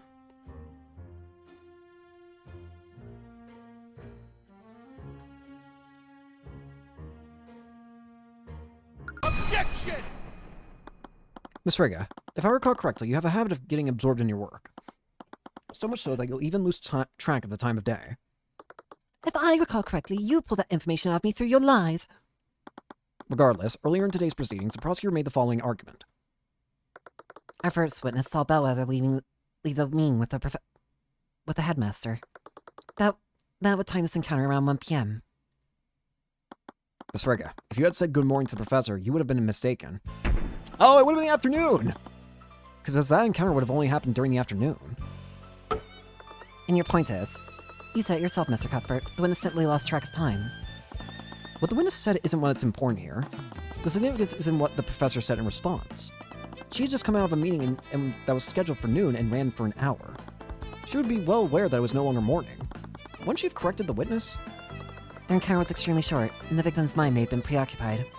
She could have easily responded to the witness without thinking. I'm gonna be honest, I kind of agree with her. It's not hard to believe that they were both confused about the time. It was definitely a stretch, but I still couldn't shake the feeling that Miriam was hiding something. Every time I asked her about how Bellwether acted that day, the Eye of Horus read a suspicious thought. There had to be something there. Miss Frege, you haven't been entirely truthful in your testimony, have you? That's absurd. What reason would I have to lie? It's such a small detail. Why does he even care? Every detail about how she acted is important, Miss Frege. What aren't you telling us? Mr. Cuthbert, you have no basis to accuse the witness of perjury. Yes, you will stop this at once. Miss Frege, you are lying about how Bellwether responded to your greeting, aren't you? It doesn't make a difference. All she did was yell at me. All she did was yell. Miss Frege, is it possible that Miss Bellwether's response was less than friendly? What do you care? What difference does it make? This peasant, why is it being so persistent? My job is to make sure every part of your testimony is truthful. Every detail matters, no matter how seemingly insignificant. Mr. Cuthbert, you will stop this or I will find you in contempt. The professor yelled at you, didn't she, Mrs. Frega? Yeah, so what she did? I mean... I'm sorry, but we all clearly heard what you just said. So you do admit that she yelled at you? You impertinent little... Yes, I admit it. The professor didn't greet me back that day. Oh, good morning, Professor. Be quiet. She yelled at me to be quiet. But until then, we had always been nothing but courteous with each other. I didn't know what got into her that day, but something had put her in a foul mood. But that's it. Everything else I said was the truth. I am telling the truth. That's all she did. I did see her come out of the headmaster's office and walk toward the library. She walked past me. That part was true. Bingo. So she wasn't lying about that. So, is that all, Mr. Cuthbert? What do you mean, is that all? You badger this witness, also you could prove what exactly? The witness committed perjury. The witness changed a small detail in her testimony. A detail that was inconsequential to the case. It was clearly an act of no malicious intent. After saying her thoughts, it was difficult to disagree with that. I was so sure that the eye would give me a thread to pull on, but she was only lying to save face. The witness saw the victim leave the headmaster's office and head toward the library. Do you have any concrete evidence to refute that, Mr. Cuthbert? No, I guess not. Wait, is this really okay? That's right, this will be the only chance you have to cross-examine her. I don't think she's lying anymore, and I was really pushing my luck earlier. If I continue pressing her, the judge might actually charge me with contempt. If Miriam wasn't the one who was lying, then... The defense has no further questions for the witness, Miss Steelwyn. The prosecutor stayed silent for a while. She almost looked disappointed. Very well, Miriam, you're dismissed. Miriam shot me a look of disdain, but she left the room without protest. The judge outside as the young noble was escorted out of the room, as if he were expecting the young noble to literally explode at any moment. Now with that out of the way, what else do you have, Mr. Cuthbert? The only way to refute the prosecution's theory was to cast doubt on one of the witnesses. If it wasn't Miriam, then... Steelwyn, to test your theory, we must question every witness who saw the victim that day. So, with that said, the defense would like to call Jan Hughes to the stand. I hope you understand, Mr. Cuthbert. Your entire case rests upon the assumption that one of the witnesses' accounts is incorrect. If your cross-examination with Mr. Hughes leads nowhere, then I hope you're ready to concede. I didn't like the sound of that, but she was right. Unless I could find something in Jan's testimony, I wouldn't have a case at all. Bailiff, please bring in Mr. Hughes. Alright. Witness, please state your name and occupation for the courtroom. Witness, name and occupation. Right. My name is Jan Hughes. I'm on the cleaning staff at the academy. Mr. Hughes, please testify to the court about your encounter with the professor that day. Alright. Witness testimony. I saw the professor when I was cleaning the west ring hallways. It was about 20 to 30 minutes before the body was discovered. She walked by me, but she looked pretty out of it. I heard she was undead by when this happened. Pretty creepy if you ask me. After that, she went to the empty classroom. Well, that was straightforward. Come on, Jan, what are we supposed to do with that? Oh no, you guys are the lawyers. I'm just telling you what I saw. Mr. Cuthbert, you may begin your cross-examination. Alright. He's not maliciously lying, but there is something weird with his testimony. Press. How are you so sure it was 30 minutes before? I always check the time to make sure I'm on schedule. I was supposed to finish cleaning the halls by 3 p.m. Right, the body was discovered at 3:04 p.m. What was the professor like, Mr. Hughes? She walked by me, but she looked pretty out of it. Did anything else look off about her? Yeah, probably. She wasn't undead after all. That remains to be proven. If you say so. Anyways, what was her demeanor like? She looks like she was in a bad mood. Either that or she was tired, but I guess she was actually just dead. I heard she was undead by this point. Pretty creepy if you ask me. I believe you've forgotten a few details about what the professor did. Yeah? Sorry, it's hard to remember these things sometimes. Did she touch anything? Oh, wait. Did she do anything to you? Wait. Oh, if we're trying to prove... Did she make any sounds? Did you hear her make any sounds? Oh yeah. After she knocked over the vase, she yelled at me to be quiet. I didn't even say anything. This detail could be extremely important. Please add it to your testimony, Mr. Hughes. Whatever you say, man. I feel like this is going to be one of those times where, like, now I'm thinking about Ace Attorney games, but this is going to be one of those times where if I press it again, it's going to revolve. Like, it's going to change, like, what the text says. If that's the case, then we're immediately going to go ahead and present the evidence, because I already see what the problem here is. She can't be saying anything. She's undead, right? Dead people shouldn't be speaking. Objection! Mr. Hughes, you said that Bellwether yelled at you. What were her exact words? I think she yelled at me to be quiet. What? That was weird. I didn't even say anything. I know better than to talk back to her. That's the thing, Mr. Hughes. The prosecution's theory is as follows. The professor was murdered in the library and was reanimated using an animate corpse. With a quick illusion spell, no one would notice that she was undead.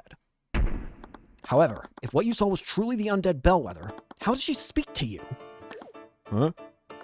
This can't be right. Mr. Hughes, undead can follow simple orders, but they don't have the intelligence to speak. Perhaps the witness was mistaken. No, I'm sure I heard her yell at me. I remember because she said... Because what she said didn't make any sense. Exactly. He didn't say anything, but she still yelled at him to be quiet. Wait a minute. I'm afraid I don't understand. We've already established that the victim was dead long before her encounter with Mr. Hughes. But if what he saw was an undead, what was it? It had to be an undead. What other explanation is there? No, there's a big one. It couldn't have been a major illusion. Otherwise, it wouldn't have been able to shove Jan out of the way or knock over the vase. Whatever it was, someone probably used an illusory disguise to make it look like Bellwether. Does that mean it was a person? No, if it were a person, how did Bellwether's body end up in the lecture hall? Bellwether wouldn't have been able to turn herself invisible if she were dead. And whenever Jan saw it, needed to be something that could have transported Bellwether's body unseen. It would also need to have the mask and the ability to speak. What created Bellwether's voice? At the very least, it needs to be something that can recreate Bellwether's voice. What could have done that? We know exactly what it was. The constructs! That's it! What? Everyone, the witness didn't actually hear the dead victim speaking. What he actually heard was Bellwether's voice being recreated using magic. Are you trying to say her voice recreated using a spell? Not a spell, Steelin. It was artificery. And whoever the murderer is, they had the perfect piece of artificery available to them. One program with Catherine Bellwether's voice. You can't possibly mean... That's right, Steelwin. What Mr. Hughes saw was an arcane construct. An arcane construct? Is a magically animated suit of armor, Your Honor. But we ruled out such a possibility, hadn't we? Construct or not, no one could disguise themselves and carry the body to the classroom. A person wouldn't have been able to do it, but arcane constructs are a different thing entirely. Those suits of armor are extremely large, but more importantly, they're hollow. That means that, theoretically, someone could have placed a victim's body inside of it. The arcane construct wouldn't just transport the body. With an illusory disguise, it would also confuse and mislead anyone who saw it. There we go. Objection! Oh, what do you got? I commend your deduction, Mr. Cuthbert. I would never considered that possibility. It's certainly possible, but what does that exactly prove? It proves that the body wasn't animated using necromancy. My client isn't the murderer. The defendant is still capable of performing all the acts you described. His compendium contains illusory disguise, after all. There were several students in the library that day. Any of them could have committed the murder. One might come to that conclusion, but if they didn't have one crucial piece of evidence... Uh-oh. I'd like to present a new piece of evidence to the court. From under a table, Steelin pulled out Miriam Frega's bloody rapier. A sword? Is that? Yes, Your Honor. This is the murder weapon. Great. Here we go. This rapier was reported stolen by Miriam Frega weeks before the murder. During the investigation, it was finally found in the defendant's locker. Wait! He was clearly trying to use one of her possessions in a paltry attempt to frame her. Why, he even stole her locker's nameplate and placed it over his. Damn it, that wasn't what really happened. But honestly, it sounded more plausible than what really took place. Basically back to square one, aren't we? Anyone could have told that construct to do all those things. Wait, was that really true? The construct transported the professor's body, and someone used an illusion to make it look like her. They even used a pre-recorded voice to make the illusion more convincing. Who ordered the construct to hide the body? Could anyone have done that? Could they? No. No, they couldn't. No, there's only one person that's allowed.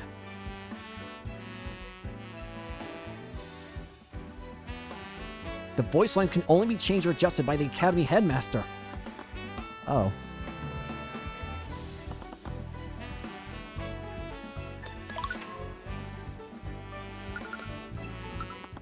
It was at that moment that several memories flooded back to me. Mr. Hughes, you said that Bellwether yelled at you. What were her exact words? I think she yelled at me to be quiet. She yelled at me to be quiet. Until then, we had always been nothing but courteous with each other. I don't know what got into her that day, but something put her in a foul mood. Be quiet. Sorry. Be quiet. Eris giggled to herself. She was clearly amused by what was happening. The construct's voice is an amalgam of pre-recorded phrases. I'm not sure if you noticed, but it uses the voices of Professor Bellwether. I knew there was something wrong with it. Unfortunately, you can't make them say anything other than basic responses. Only the headmaster can change those settings. No! Was him the entire time? What is it, Tyrion? Did you figure something out? Something unfortunate. I did. I didn't like where this was going, but with the way the pieces were laid out, there was only one explanation. Steelwind earlier said that my client could have orchestrated this entire ruse, but that's simply not true. How so? Anyone could have ordered the contracts to carry the victim's body. Yes, but not everyone can change what the contracts are able to say. Only one individual has the credentials for that. Theodore Redman, headmaster of the Imperial Academy.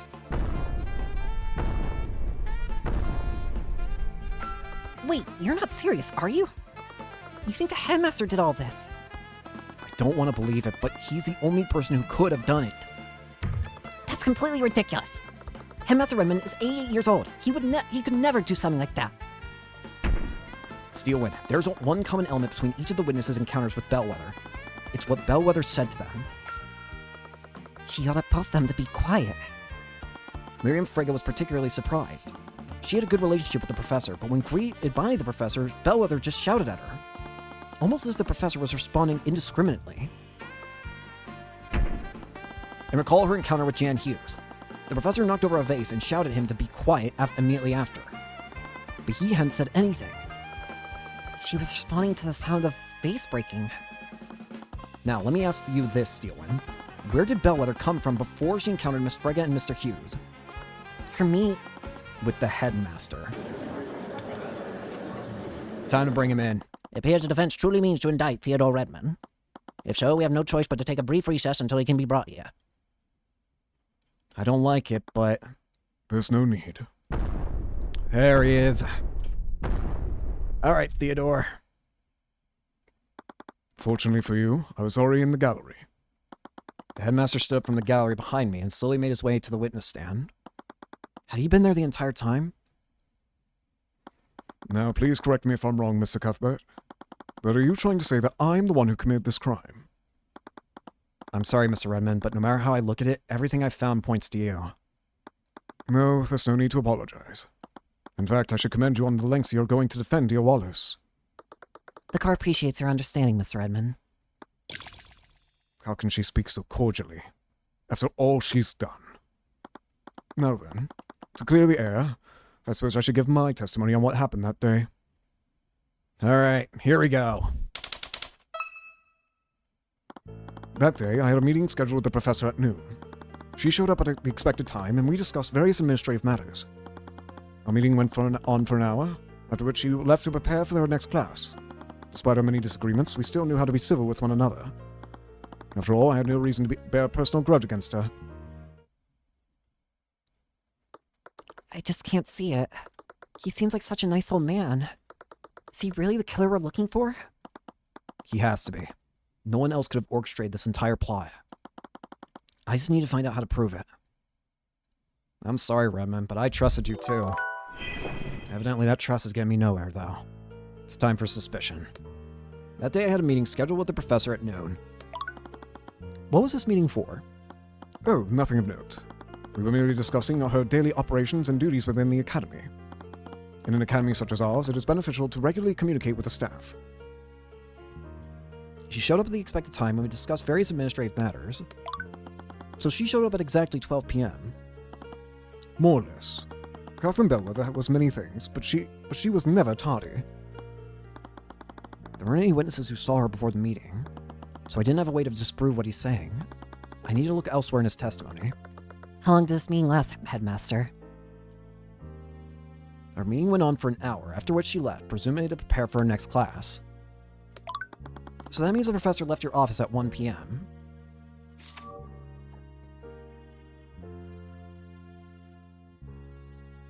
That would match up. Yes, she was quite adamant about taking time to prepare her lesson plans. Now I thought about it, Miriam had no idea what the time was when she saw Bellwether. If the headmaster was lying about when the meeting ended, there'd be no way to verify it, which would account for the hour gap that Steelman mentioned. Damn it, did the headmaster really do this? Despite our many disagreements, we knew how to be civil with one another. After hearing so much about her, I find that a little hard to believe. I can see why you'd say that, but despite everything, I was still her superior. She always remained professional when speaking with me. Was that really true, though? After all, I had no reason to bear a personal grudge against her. Really, even after the way she's acted toward the students and faculty. Make no mistake, I've heard many complaints regarding her actions. And I've had many conversations with her to attempt to correct her behavior. At the end of the day, however, she was a remarkable professor, regardless of her lack of people skills. His testimony pretty much matches what we know so far. I'm not entirely sure if he's lying or not. At the very least, we know that he was involved in the professor's murder. First, I would need to make his motive clear. In that case, there is one piece that sticks out to me. Alright. After all, I had no reason to bear a personal grudge against her. Unfortunately, that's not true. House Frege was planning to fire Headmaster Theodore Redmond and replace him with Catherine Bellwether. They were also planning to fire all the Academy staff and replace him with Arcane constructs. This was supposed to be kept a secret, but according to Jan, Bellwether revealed this plan to the headmaster during a meeting a few weeks ago. Objection! You do have a motive. Redmond, did you really hold no animosity toward Professor Bellwether? Of course not. I did have strong opinions about how she treated the students, but I always remained professional. We both did. Frankly, I find that hard to believe.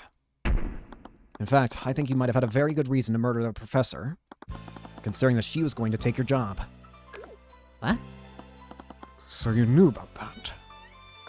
I'm sorry, but I don't follow. Just how is the professor going to take the headmaster's job? According to Miriam Frege, Catherine Bellwether was currying favor with the school board. In fact, there was a plan to oust Mr. Redmond and appoint Bellwether as the new headmaster of the academy. What?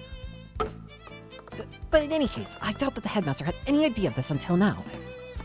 I'd like to remind the court of the witness's reaction just now. He said, so you knew about that. His reaction was one of surprise, but he wasn't surprised by this information. He was surprised that I knew this information. That's... Please, dear Arya. I may be a frail old man, but I'm perfectly capable of defending myself. Here we go. Let me see who you really are, Redmond. If you have an explanation, Mr. Redmond, then by all means, I'd love to hear it. Gladly. Time to see who you really are. It is true that I knew about Frege's plot beforehand, but I'd only just learned about it. On the day of the murder, the professor had told me about her plan. She was going to replace me as headmaster and replace the staff with her arcane constructs. Now, you might say that this would have given me the perfect motive to murder the professor.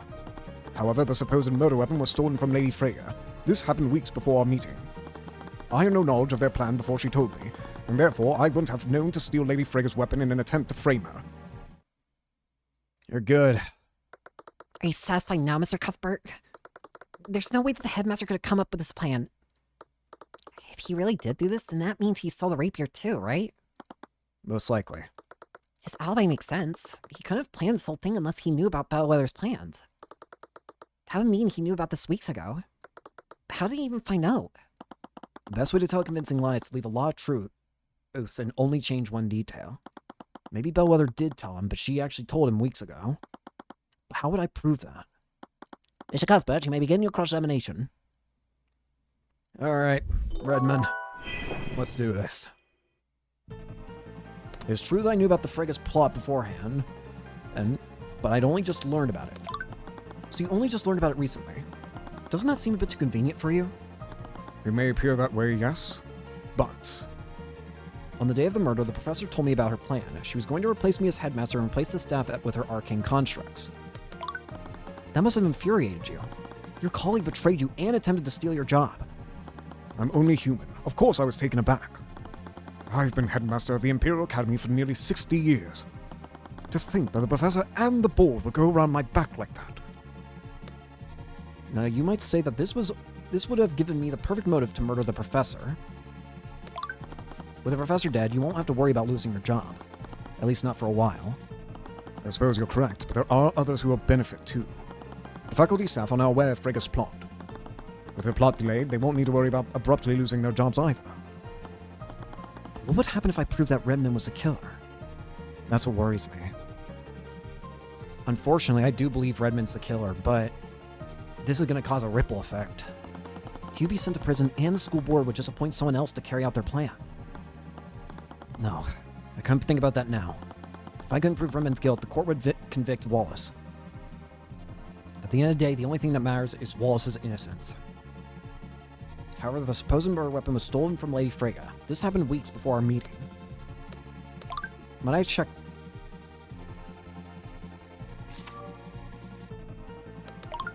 As a headmaster, you probably have the tools available to get into her room. Yes, I will admit that. The Academy has a master key that can be used to enter each of the students' dorms. Then you had the perfect way to get into her room and steal the rapier undetected. I suppose I did. However, there's one flaw with your logic. I had no knowledge of her plan before they told me, and therefore I wouldn't have known to steal Lady Frege's weapon in an attempt to frame her. It was my understanding that the school board wanted to keep this a secret until the very end. Why would Bellwether, of all people, tell you about her betrayal? I imagine she wanted to taunt me with that information. We've long had our disagreements, and looking back, she may have resented me for that. At that point, there wasn't anything I could do to stop her. Really? I thought you and the professor were on good terms. I thought so too. I suppose it was all just a facade. I was never on good terms with that witch. She was just biding her time until she could take my position as headmaster. He's the one behind this. He had to have known about Bellwether's betrayal weeks ago. Right. The question is, how do we prove it? There's got to be a way of proving it. But how? What evidence do we have that could prove that he knew about this weeks in advance? Wait. Wait, there is something! Maybe. Just maybe. Weeks ago, the headmaster performed an alchemy experiment incorrectly in Lecture Hall 2B. The resulting chemical reaction produced a rancid yet harmless vapor that still lingers in the room.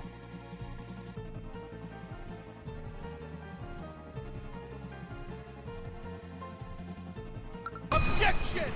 That didn't work. Your Honor! I'm stupid. I hit the wrong button. Never on good terms with that witch, huh?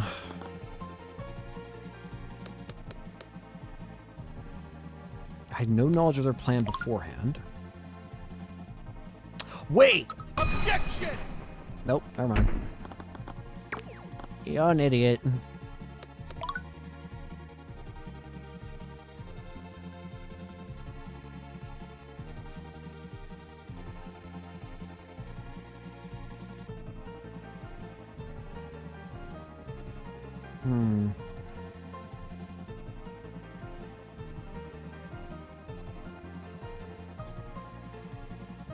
Objection! Nope. Are you gonna present everything?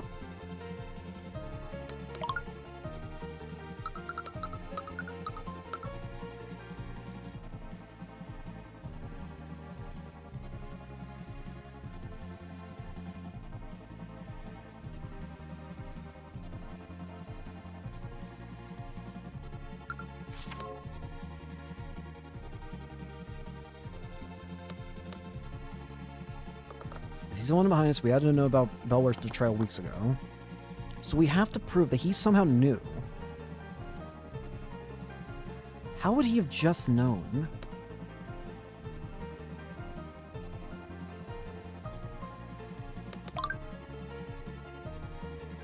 Suits of armor that are animated using artistry, simple tasks.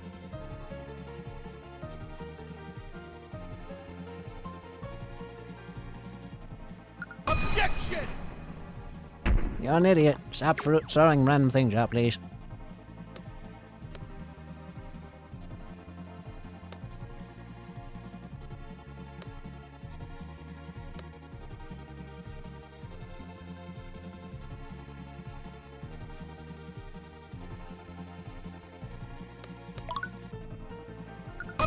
Objection! Nope. You're stupid.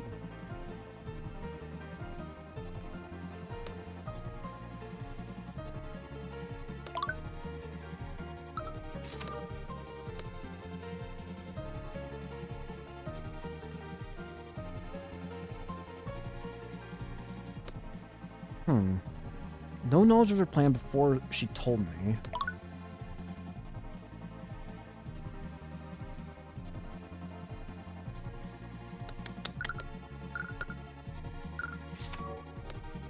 Whoopsie.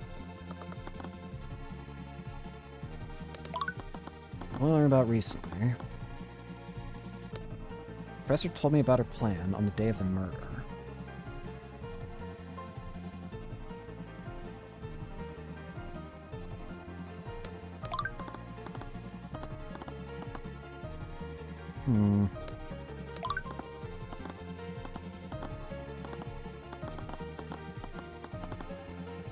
Not that.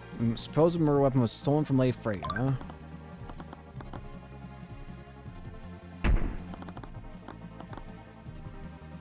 I had no knowledge of their plan before she told me, and therefore I wouldn't have known to steal Lady Freya's weapon in an attempt to frame her. What could have been done to make him know?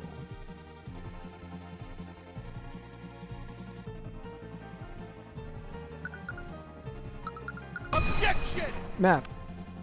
Hello, Ludlow. How are you? I'm doing good.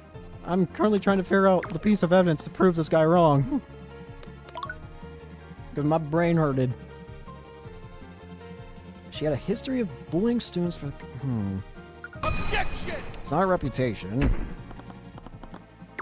I'm at least glad that, there's not, like, a health system, because I gotta say, I'd be screwed. Oh, that's good. I had a lot of fun with it. Hope you did too. How would he know? Objection!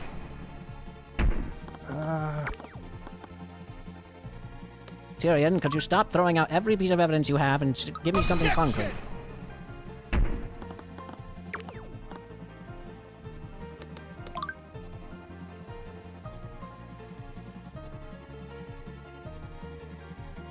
Objection!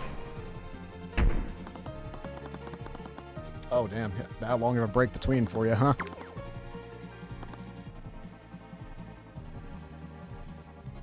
I'm probably overlooking a very tiny detail here that's... I had no knowledge of their plan beforehand, before she told me. Objection!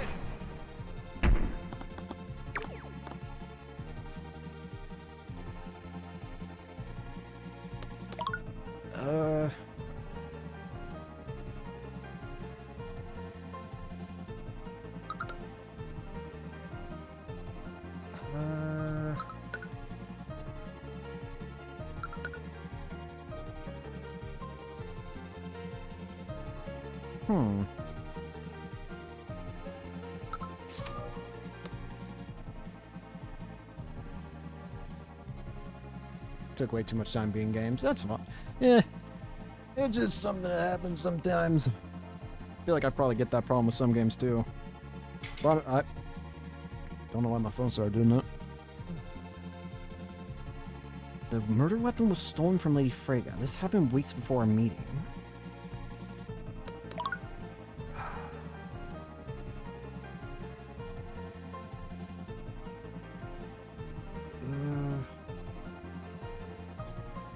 Not sure what to play? Yeah.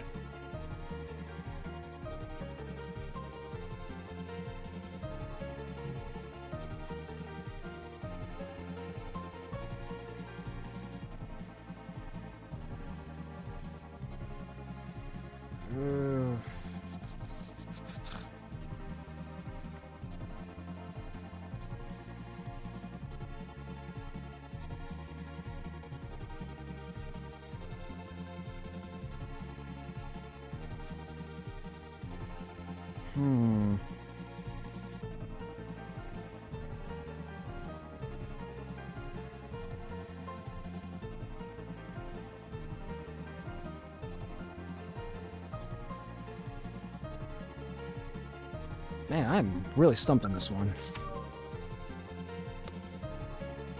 Admittedly, I have a... I pulled up a guy because I'm stupid, man.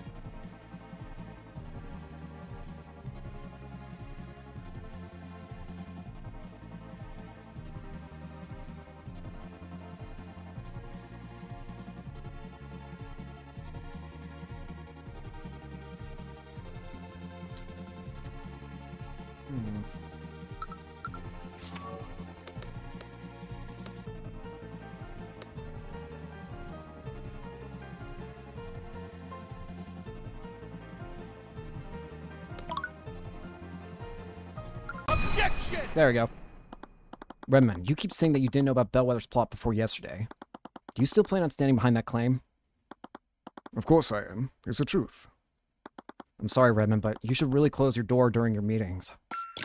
What? No. Did someone see us? Aha! Now we're starting to break him. It is true that Bellwether revealed her plan to you during one of your meetings. In fact, Jan Hughes happened to overhear that same meeting. But you only overheard the part where the staff would be replaced.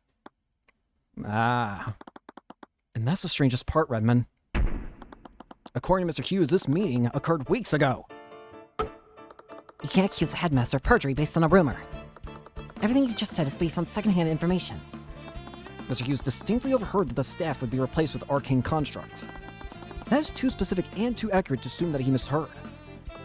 The professor must have only revealed her plan for the arcane constructs. That still doesn't prove that he knew about her treachery beforehand. Professor Bellwether had no authority over the cleaning staff's employment. It wouldn't make sense for her to just reveal her plan for the arcane constructs. That would only make sense if she knew that Bellwether...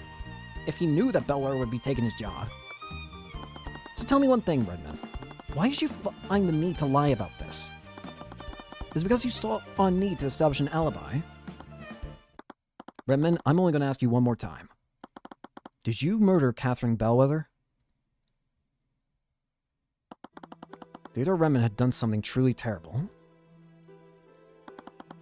The school board rejected my proposed staffing budget. We won't be able to hire more custodians. Of course they rejected it. Our current janitor simply needs to stop lazing about. Then you wouldn't have to spend all of your free time helping him. How did you... Is that how they found out? Did you tell them? I did. Why? What I do after school hours is none of your concern. It becomes my concern when the headmaster of my academy debases himself in such a manner. You were mopping floors alongside him like a common servant. Have you no shame? What else was I supposed to do? You can't possibly expect one man to keep an entire school clean. Hughes is clearly capable. The academy is spotless despite his lounging about. Back feel good. Sometimes all you need is just good lay down. The academy is spotless despite his lounging about. Only because he's working during every waking hour. He barely has enough time to sleep. Please, I've caught him napping on the job more times than I can count. Honestly, you coddle these animals far too much. Professor Bellwether, I've called you here to discuss your treatment of certain students. This again. Do you remember Gillian Fletcher? He was a part of your advanced illusion track. I remember failing him. His performance during the final exam was laughable. They found his body in the lake last night. I had always warned you that something like this might happen. I understand that you feel you have the responsibility to our kingdom, but our students are still human beings. I fail to see how any of this is my responsibility. Professor, surely even you must understand. No, I think it's you who fails to understand it. You are just a bitch! He may have been a mage, but he could never walk the path the Scale Lord's chosen with such a plebeian constitution. What did you think would happen? The real act of cruelty was placing that layabout next to our kingdom's best and brightest. What did you think happens to trash when they're faced with their betters? You never allowed him the opportunity to succeed. Don't think I'm blind to what's been happening. I've received several reports that you've been harassing the students admitted through the scholarship program. President Theodore, at the rate we're going, though. Then take those reports to the school board, Redmond. If these urchins fall apart over the tiniest bit of criticism, then they have no place here. They can't handle it, Redmond. It's that simple. Maybe this incident will finally make you see reason. You. What do I do? How do I stop her? It's only a matter of time before the school board names her as the new headmaster. After that, I won't be able to protect anyone from her. I'll be powerless. I would help him. Honestly, I can't really say I blame him for murdering. I mean, she was going to make everything worse. At the same time, though, now he's making an innocent student take the fall for him. That's not how I see it. What? You're clinging to shadows, Remen. Wait, who is this? Titles, influence, reputation, they're all just illusions. Strip those away and your bellwether's equal. If only it truly worked like that. Reality is far more complicated than that. Is it, though? Her friends on the school board can't pump blood through her veins. Those nobles she dotes on can't draw breath into her lungs. All are equal in death. The survivors are the ones who determine what will be. It doesn't matter if you're a commoner, a noble, or the scaled lord himself. What are you saying? You should fight for what you believe in. Do whatever it takes to create the universe you want. Theodore Redmond had done something truly terrible. He truly despised Catherine Bellwether with all of his heart. In his mind, this world was a better place without her in it. Yet the sound of that rapier piercing her heart had been echoing endlessly within his head. It was as if her ghost were floating over his shoulder, torturing him by repeating her last anguished gasps. It made his stomach churn. He took no pleasure in taking her life, and his soul felt forever scarred from what he'd done. But you've already come this far, haven't you? I have already come this far. Oh no, here we go. What a fine mess this is. I'm not done. Not yet. Headmaster. So, you truly plan on pushing this, do you? I won't let anyone stop me from getting justice for Wallace. Well, your thesis sounds promising, Mr. Cuthbert, but I believe your arguments could use a little work. Here we go. Argument. You think I killed Catherine Bellwether? Me? I am an elderly man in his late 80s. I was alone and could not overpower Bellwether. I can barely walk, much less wield a rapier. Could you now? Couldn't overpower her? Bullshit. You had constructs. But you and Bellwether weren't the only people in that room, were you? You need the arcane constructs to carry Bellwether's body. That means that the construct would have already been in your office. And with your privileges, you could have easily programmed the construct to stab Bellwether for you. Even so, think about what would have transpired afterward. Do you recall Miss Stewart timeline of Bellwether's witnesses? With your theory, the construct would have spent more than an hour in the library. I wouldn't have the construct linger around the library. Having it there would have risked my so-called ruse from being discovered. I was lucky Lady Freya can't tell night from day. Logic. Use when the opponent's thought contradicts evidence. Intuition. Use when the opponent's thought contradicts their claim.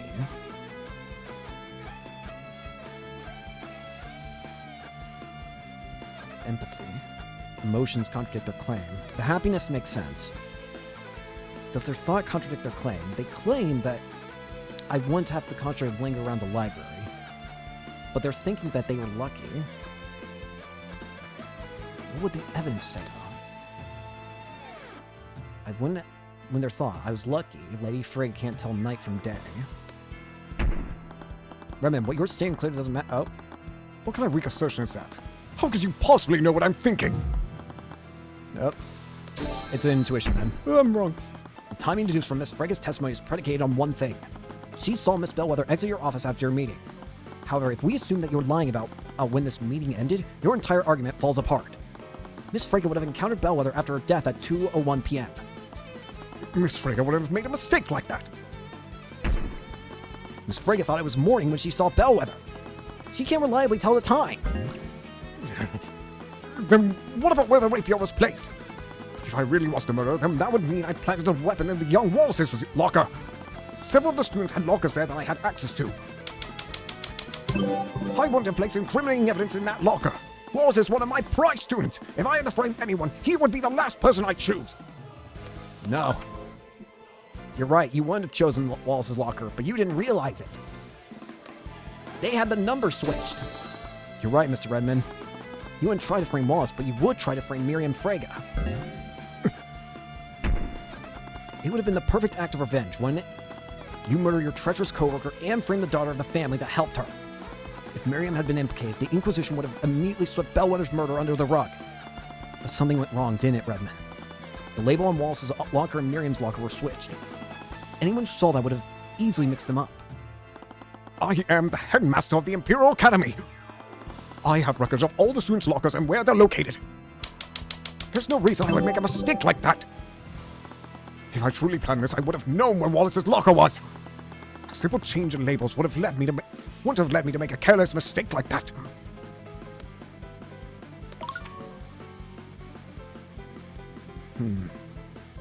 And yet, nope. He would have noticed that the locker IDs were switched. But that was all based on the assumption that he was the person who planted the rapier.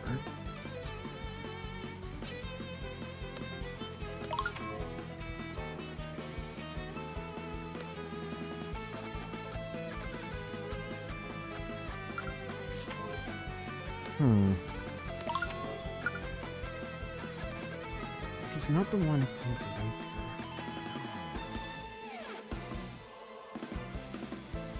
Oh, wait.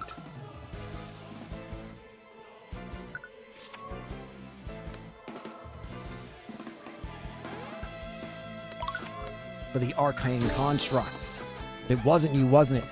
That's right. The Arcane constructs follow... Oh, they follow orders to a T. But if they... Doesn't matter if they can't really see wrong from right, can they? Your Arcane construct was the one who planted the rapier in the locker. You didn't have to leave. I bet you commanded to place this rapier in the locker of Miriam Freyja. But it saw the ID number in Wallace's locker and assumed it was Miriam's. This is... I... Redmond was desperately stammering. Miss Ewan, say something! Why, Mr. Cuthbert, your theory may be plausible. There's no evidence to support it. Ha! That's right! You don't have any proof, do you? There's no evidence of my orders! Saying that I could have committed the murder isn't the same as proving I did it. There's no evidence of your orders. All of them have a log. Oh, wait, never mind.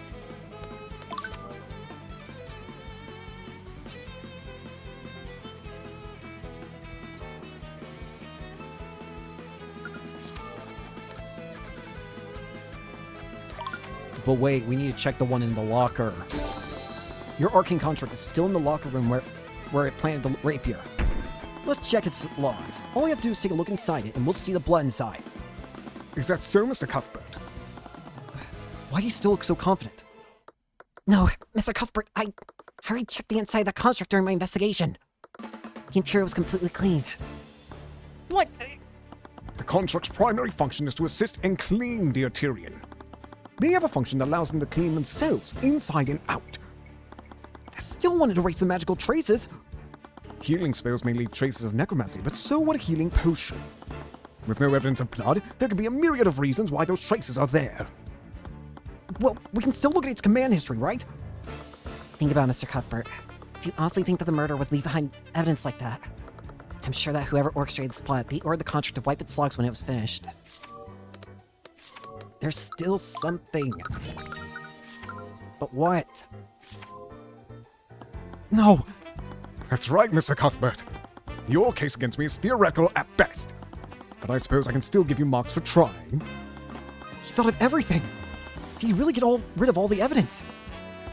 I was running out of options. But I still had one option left. It's time. It's unbecoming to glare like that, young Tyrion. He's doing it again.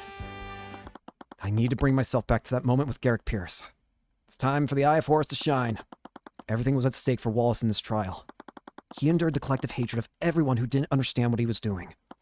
Yet he stayed true to his ideals, no matter how much it harmed him. He studied necromancy, all for the betterment of mankind. His life and his future were in my hands, and I would not see his potential destroyed. Naught can remain concealed. I activated my empowered eye again. Redmond did a good job of covering his tracks, but there was no such thing as the perfect crime. There had to be something he forgot to get rid of. What did you forget, though? What about the papers? I did everything I could to cast doubt on Freyja's brat. I can't believe Valerie placed a trace of necromancy on the body. To make matters worse, the construct placed the evidence in the wrong locker. So he did send the construct to the locker room to plant the evidence. He must have also fabricated the documents that accused Miriam of cheating. It was all to make her look like the murderer. But this doesn't give me anything new to work with. There was nothing there for me to use. What about the foul classroom smell? I wonder, did you leave any other pieces of evidence behind? That's far too reckless. I need some way to keep that lecture hall empty. The smell! Oh, right. He must have botched the alchemy experiment on purpose to keep the lecture hall clear. No one would use it because of the smell. That didn't really tell me anything I could use right now. I need to do it in order then.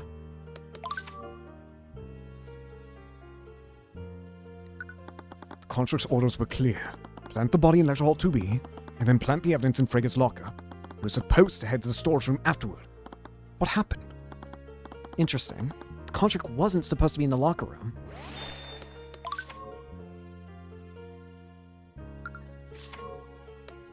It was supposed to be somewhere else.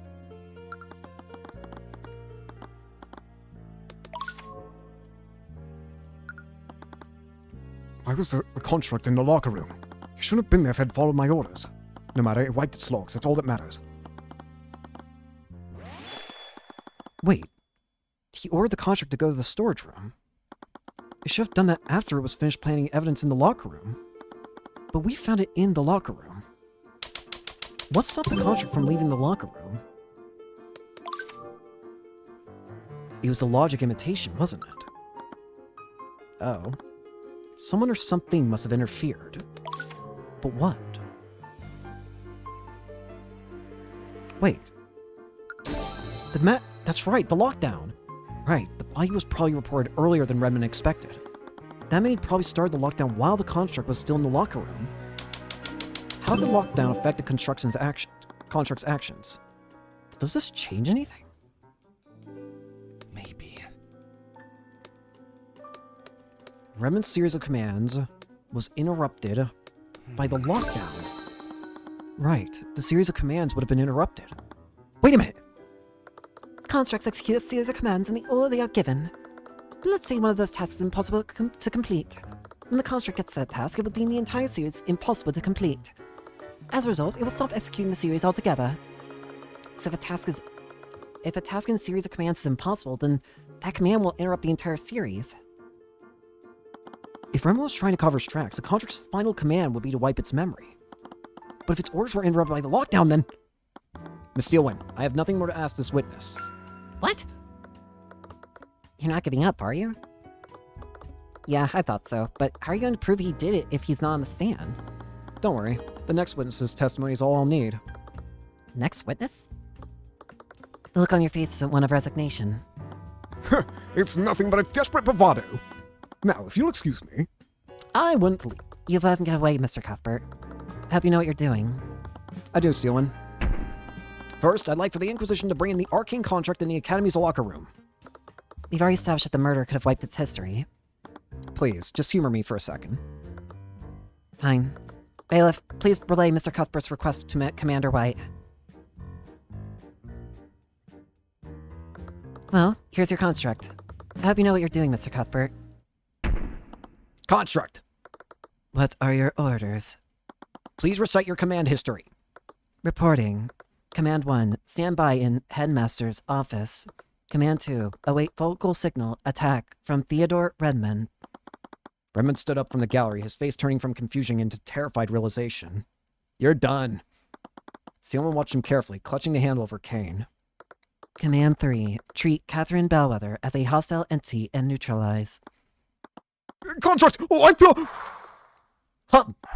Before he could finish his order, the prosecutor whipped out her cane and pointed square at the headmaster. Did you silence him? The headmaster tensed as his body tightened and he fell over, restrained by magical energy. He struggled against the spell to no avail. He'd only watched through gritted teeth as the construct continued. Miss Steelman! Excuse the interruption. Please, continue.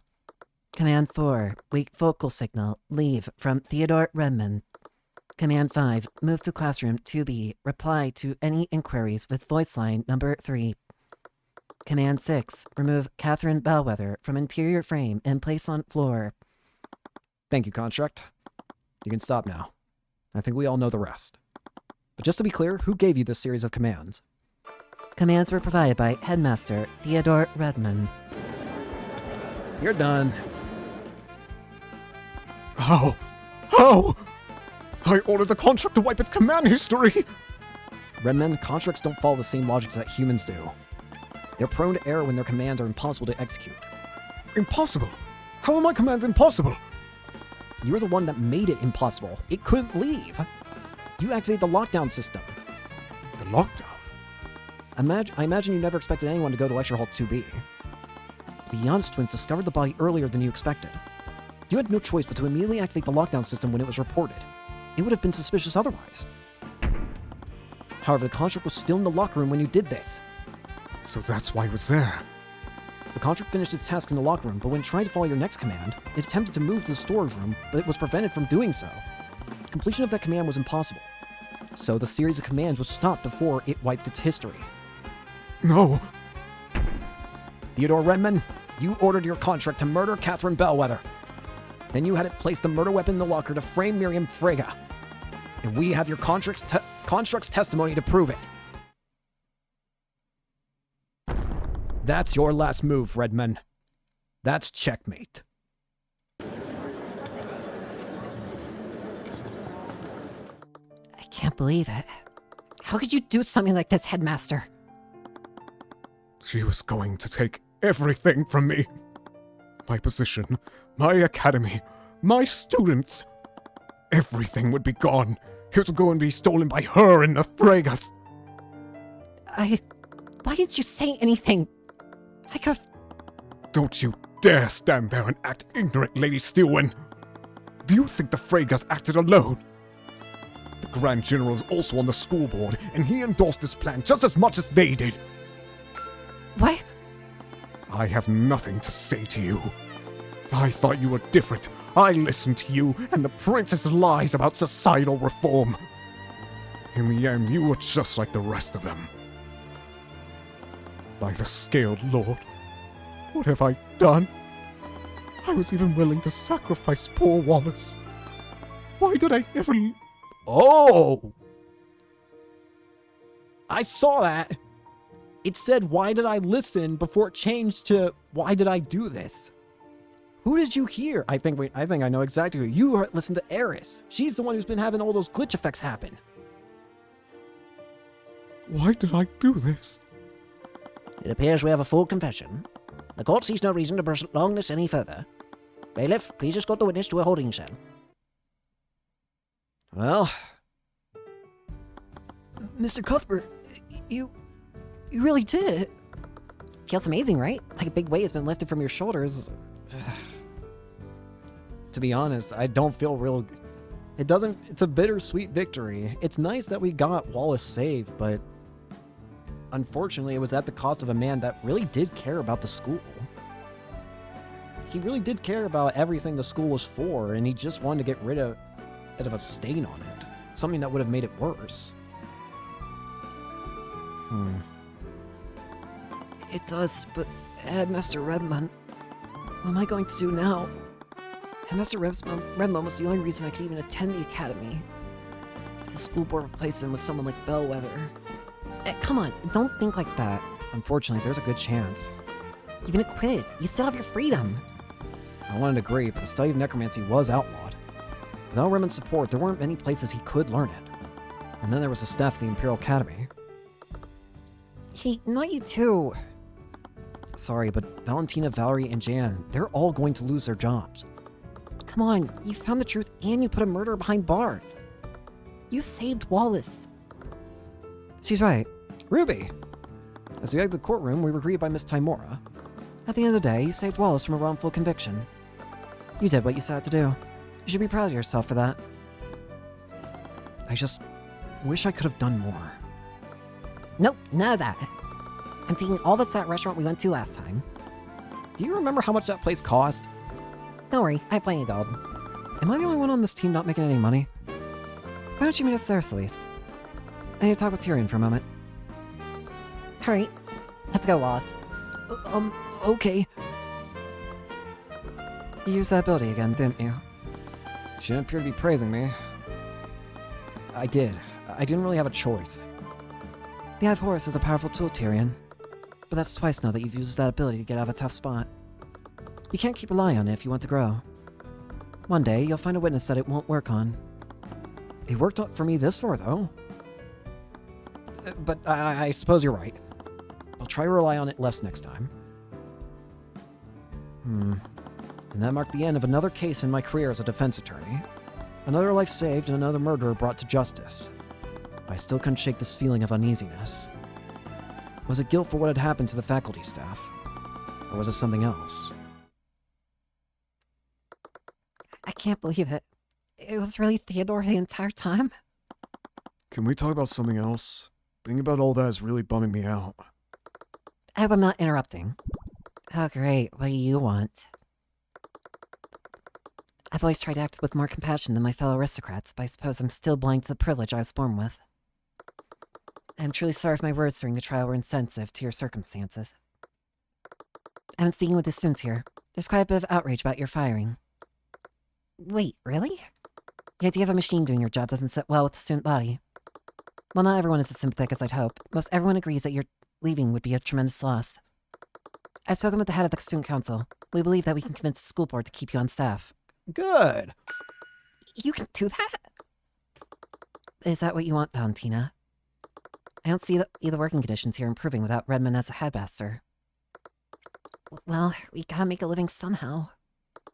There's actually a merchant now in Arnax who takes an interest in people like you and your sister. He recently purchased a condemned building in the city. He's looking to turn it into a restaurant. I remember how delicious your meals were when I was a student here. I'm certain he would hire you if I asked. Really? Would you be interested in that? It's a bit of a gamble, but your employment wouldn't be left to the whims of the nobility. Of course! Good. I'll contact him later today. You'll probably be hearing from him soon. She's not so bad for noble. I don't know if I buy it. You've heard about what her dad's been doing, haven't you? Don't be so pessimistic. She seems nice. I'm kind of with Valentina on this one. Something's always been up with the Steel Winds. Do you remember that scandal all those years ago? No, actually. What happened? I'm curious too, huh? Right, you two were probably just kids when it all went down, but it was big news at the time. That girl's mom went on a rampage and massacred a village full of farmers, children, include... What in the hell? Oh, damn. Okay. Scaled Lord. Lucio Steelwind's violence streak didn't start with these rebellions. I think they had a bad marriage or something. He couldn't wait to get rid of her. After what she did, he personally prosecuted her and demanded a death sentence. He even carried out the execution himself. He really is a monster, isn't he? Yeah, I'm not sure if I trust anyone raised by a guy like that. See, there's always something up with the aristocrats. As far as I'm concerned, I'm not getting my hopes until I hear from this merchant from Arnox. But hey, if I do get that restaurant, we'll need someone to help us keep it clean. You interested, Jan? Cleaning one small restaurant instead of a entire school? I'm falling asleep just thinking about it. Okay, just make sure you still do your job, okay? Man,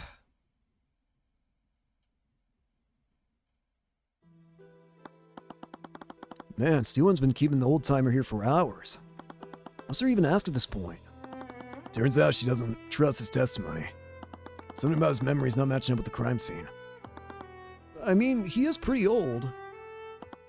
Well, yeah. She found that damn symbol etched into his desk. Symbol? What did she call it? The purple mark? Oh, for the not this again. Look, if the little lady wants to chase the boogeyman, let her. At least this time she's doing it personally instead of dragging us into it. Can't sleep. Oh no! Eris is here! Hey! What's up? No! Bad! Bad! Eris! Wait a minute! I remember it now! But how? That was close. My elation over meeting him almost made me forget. Eris, what are you doing here? Why? Wait, it was you! You put those ideas into my head! You're the one who made me murder Bellwether! Oh, you people never fail to amuse me. I didn't make you do anything. Everything you did that day, all the planning, all the preparation, that came from your own mind. And I have to say, I was quite entertained with the scheme you came up with. You even broke into Lady Frigga's room. I never thought you were capable of such things, young Theodore. It's such a shame, though. I wish I could have gone Wallace to play the villain instead of you. Could you imagine if he turned? Armies of the undead, running rampant in the streets. It would have been spectacular. But alas, even I couldn't corrupt him. He falters in every other situation, but when it comes to necromancy, his will is adamantine. Answer me. Who are you? What are you? Who am I? I'm the ruler of the Sixth Circle, the Lord of Shadows. Uh-oh. The Walking Dead completed. Oh, what did she just do? Did she just eat him or something? All right. Frey Cuthbert. I'm sorry, Tyrion. There was so much I wanted to tell you, so much I wanted to show you. Oh, is this his mother? I'm afraid I was never meant to walk this path with you. This world is bleak, merciless, and unforgiving. But don't let it extinguish the flickering flame I could see within you. Use my eyes. Peer beyond the divine gate just as I once did. Use it to build your own path to happiness. Case 3. The Origins of Horus. Oh boy, here we go. Preposterous. Completely and utterly preposterous. Oh, what? There's something wrong, Von Sanctus. Oh, hey, we're actually meeting this guy. You filthy rat! You cheated, didn't you? That's it, isn't it? You're just a cheat and a charlatan. Lloyd Von Sanctus, the Duke. Leader of House Von Sanctus, the weakest of the four pillar families, he stands at the head of the kingdom's commerce and international trade. I've met children who played chess better than him. Do you have any evidence to prove that claim? I mastered chess before you could crawl out of whatever rat hole you were born in. Do you honestly expect anyone to believe that you could defeat me? Honestly, I'm just as disappointed as you are. I expected more from a Duke, but I guess all the gold in the world can't buy you a modicum of skill. You little upstart! I'll... Von Sanctus's attendant silently tilted his head toward the spectators of the tournament. The crowd had fallen silent, save for a few aristocrats who were muttering among themselves. Some were even chuckling at the spectacle. Absolutely preposterous. He repeated it like a prayer as he stomped away from the tournament grounds. So that was something. What do I have in my evidence? Hello, I'm here. Runestone. That was something. Do you have to be such a sore winner? Come on, that was hilarious. Embarrassing nobles like him is half the fun of these tournaments. Where's this confidence when you're in the courtroom? Stealing is far less of a pushover. I wonder if she plays chess. Now that wasn't interesting I thought. I'm gonna challenge her next time we go out. Two have really been spending a lot of time together lately. What, you jealous? I just never expected you to get along so well with a noble. I mean, you've talked to her. She's not like most of those stuck-up heiresses. She really takes her job seriously, maybe even more than you do. I'd just be careful around her. You've seen what the papers have been saying about her father. Hey, she's nothing like her father. Don't say things like that when she's around. Does he ever come up when you talk to each other? Nope, and you better not bring him up the next time we see her. She seemed awfully protective of the prosecutor. She is pretty chill. It's probably fine. Despite her differences, Steelman was oddly fair when we were in the courtroom. Celie spent most of her time protecting me, so I was glad she had someone she could spend her off days with. Anyway, we should celebrate. He was a pushover, but you just beat a duke. Do you want to head to the restaurant in Ratholm? What are you talking about? There are plenty of places we haven't tried before. I'll return from Aranox for the chance to finally defeat the head of a pillar family. I really wanted to leave, especially before anyone in town recognized me. Do you remember that cafe we passed on the way to the tournament grounds? We should grab some lunch there. I wanted to object, but she had this way of making the impossible to say no to her. Alright, I guess there's no harm in staying a little longer. We traced our steps back to the cafe. I looked at the sign hanging above it. Dark roasts and light magic. As we entered, we were struck by the powerful aroma of freshly baked pastries and coffee. The scent of bread and butter swirled around me, slowly washing away my reluctance to come here. So you dare enter the domain of the Alabaster Siren. Whether you were seeking glory or oblivion, it's found you all the same. Who is it? You stand before Mozarika, a Tudor, the Ashen Lord of Oranax. My childhood friend appeared before us, her posture firm and over the top as always. Mozarika was much older than when I'd last seen her, but I could recognize that theatrical cadence anywhere. She clearly hadn't lost her flair for the dramatic. Her cloak somehow billowed with every exaggerated pose she snapped to. Mozarika Tudor, a merchant, my dramatic childhood friend. She's a commoner who was born a mage. Through... How much you want to bet we're defending her this episode? Through Dracogen's patronage, she was able to open up her own restaurant like she'd always dreamed about. I should have done more to keep in contact with her after I left. I'll have you know that my confections are not for the faint of... She froze up, instantly recognizing me. Tyrion? I winced as I rubbed the back of my neck. Hi, Rika. I knew it! It is you! Do you have any idea how worried we've all been? You do know, sure? Right, sorry. Mozarika, this is my bodyguard, Celeste. Celeste, this is Mozarika. We kind of grew up together. He's actually a commoner mage like you. You used to live here? But you were in such a rush to leave. You came here to eat, right? Let me bring you some of our best dishes on the house. No, we couldn't possibly... Don't be like that. It's been years since I've seen you, and you know how good my cooking is. Okay, but only for a little bit. Also, a bit of a warning, Celeste is kind of a glutton. Her stomach is basically bottomless. Hey! Oh, I'll accept that challenge. Rika set a table for the three of us before calling over a waiter. I ordered the eggs benedict, and Rika ordered the French toast.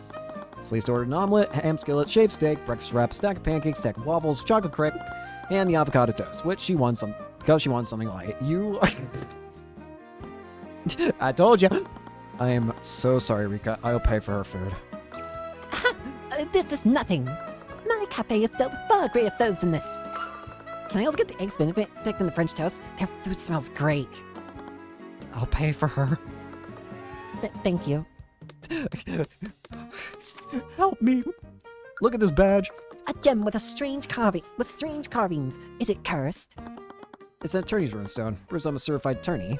It's filled with artificery. You can use it to take pictures of evidence in crime scenes. I want one.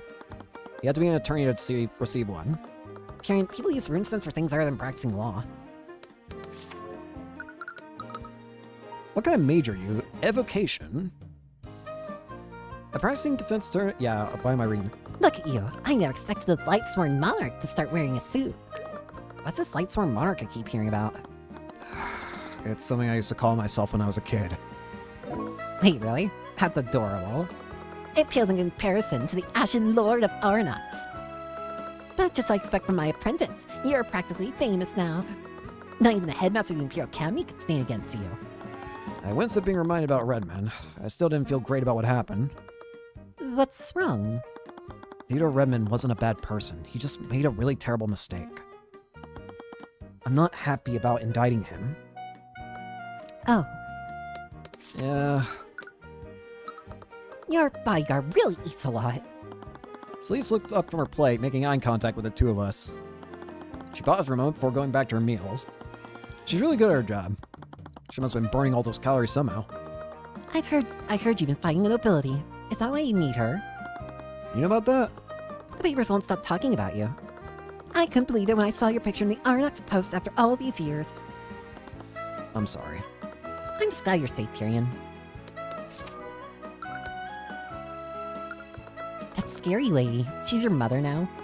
She's my guardian, yes. Is she nice? Nice isn't the first word I'd use to describe Miss Timura, but she's always taking care of me. She's telling me everything I know about being a defense attorney. I don't think I'd be the person that I am today without her. Also, can I have your hat? I like your hat. I've neglected to say this, but I want to steal your hat. That's good. I'm just glad she treats you well. What do you think about this, Rika? Something like that speaks for itself. In our words, she has nothing to say about it. Really made a life for yourself here. I'm glad you're able to realize your dreams and open a cafe. But of course. Once the Dark Lord sets her sights on a quarry, it's only a matter of time before she obtains it. I've grown up since you last saw me. Yeah, let's not go that far. What's that supposed to mean? Exactly what it means. This table looks really well made. You like it? I commissioned a local carpenter to have my tables custom made. It's probably worth it. They fit with the rustic vibe you got going on here. Barrel lantern. There are artificery lights hanging from the ceiling. Your business must be doing pretty well if you can afford artificery like this. That's just one of the benefits I get from working with the Dracogen Trading Company. Most of the merchants connect to the artificery ley line.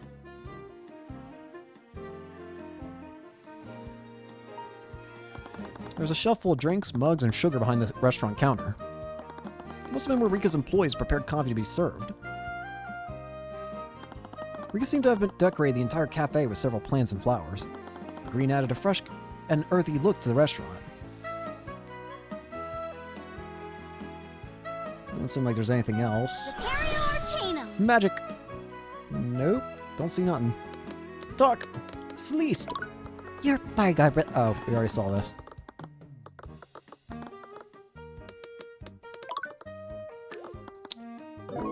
It is the same thing. Rika's Cafe. Are you the owner of the cafe, Rika? You always dreamed about opening one up when we were kids. The source of my strength is the everlasting financial support of the Dracogen Trading Company. Its owner was rendered powerless when he tried confections. He had no choice but to fund my warpath. Dracogen Trading Company? I don't think I've heard of them. They're pretty small. They're only operating in Arnax right now. I hear they're planning to expand their operations around Wyverngard. I'm surprised the Duke of Commerce is letting it slide.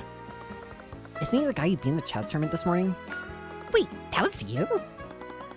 House von Sanctus is one of the 4 pillar families. They manage mercantile operations throughout Wyverngard.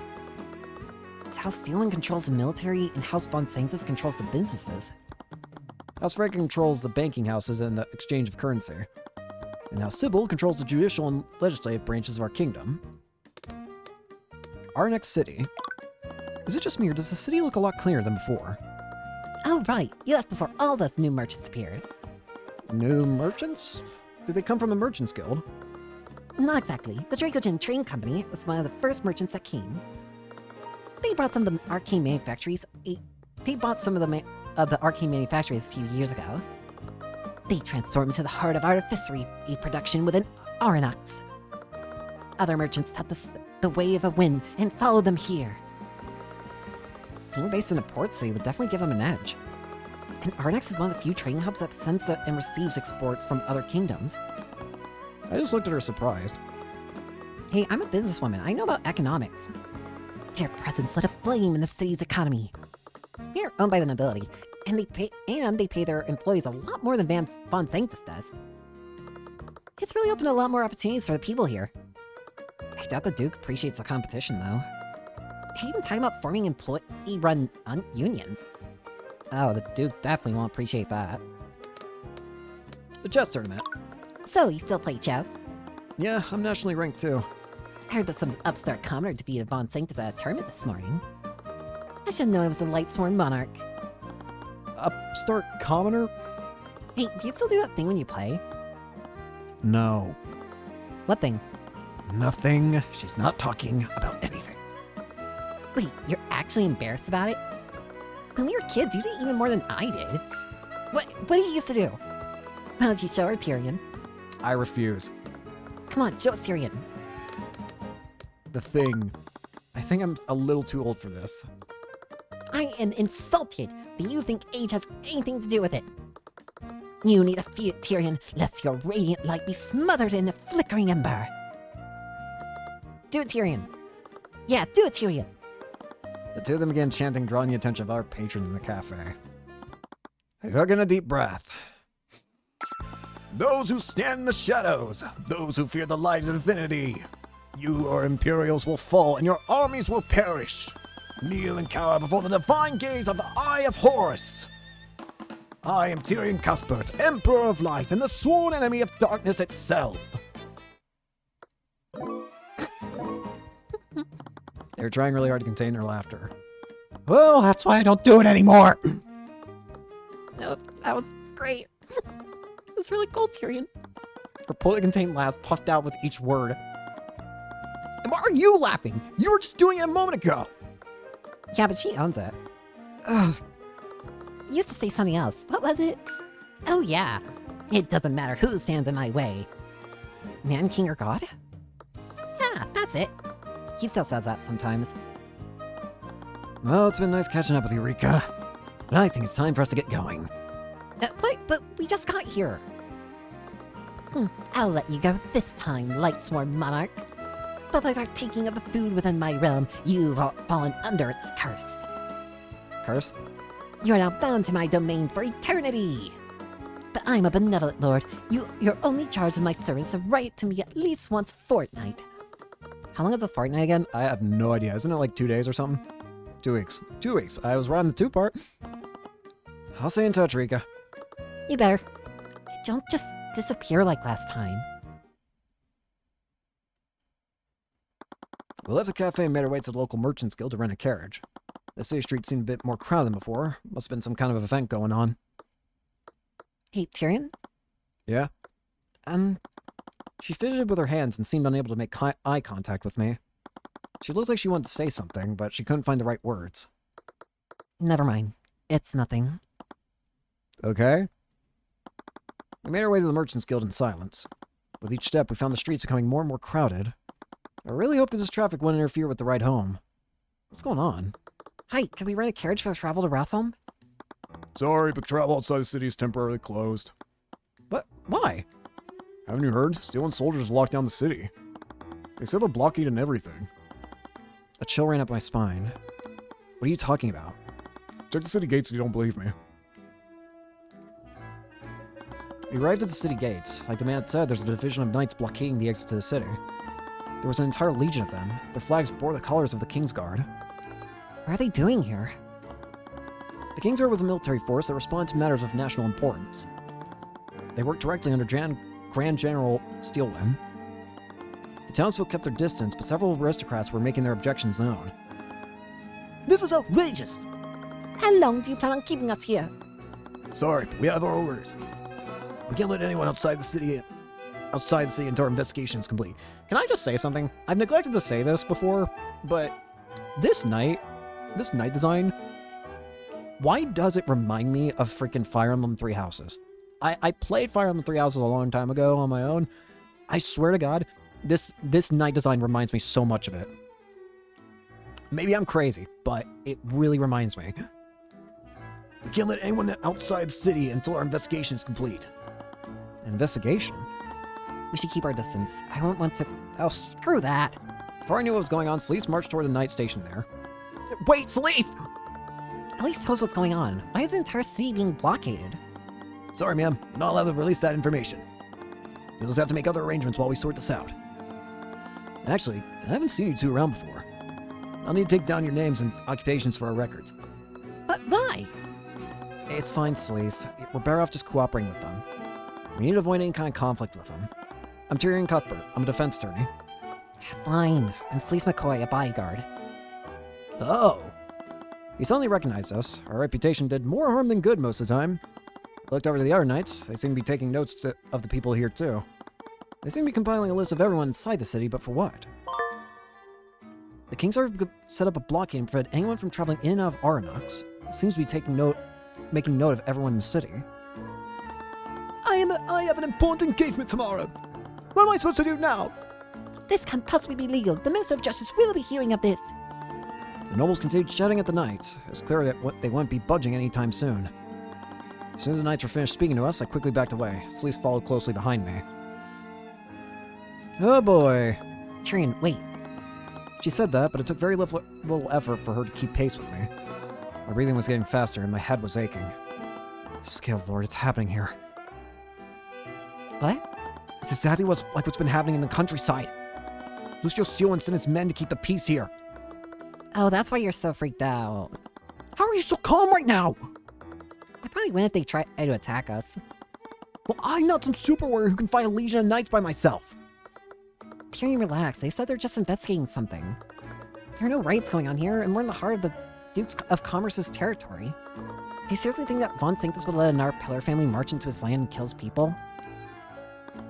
She had a point, but the uneasiness wasn't going away. He'll be fine. Let's just find a place to stay for the night and wait for this all to blow over.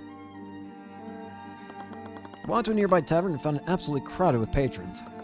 Everyone else had the same idea. Hey, welcome to the Egwin Wint Tavern. What can I do for you? Can we get 2 rooms for the night? Sorry, we're fully booked at the blockade and all. Wait, let me take care of this. So they took out a large pouch of gold and dropped it in the innkeeper's desk. Whoa, would you look at that? One of our rooms just opened up. Only one. The entire city's locked down. Even with this gratuity, that's the best I can do for you. What, embarrassed to share a room with me, Tyrion? No, I barely glanced at the innkeeper. He chuckled at my reaction.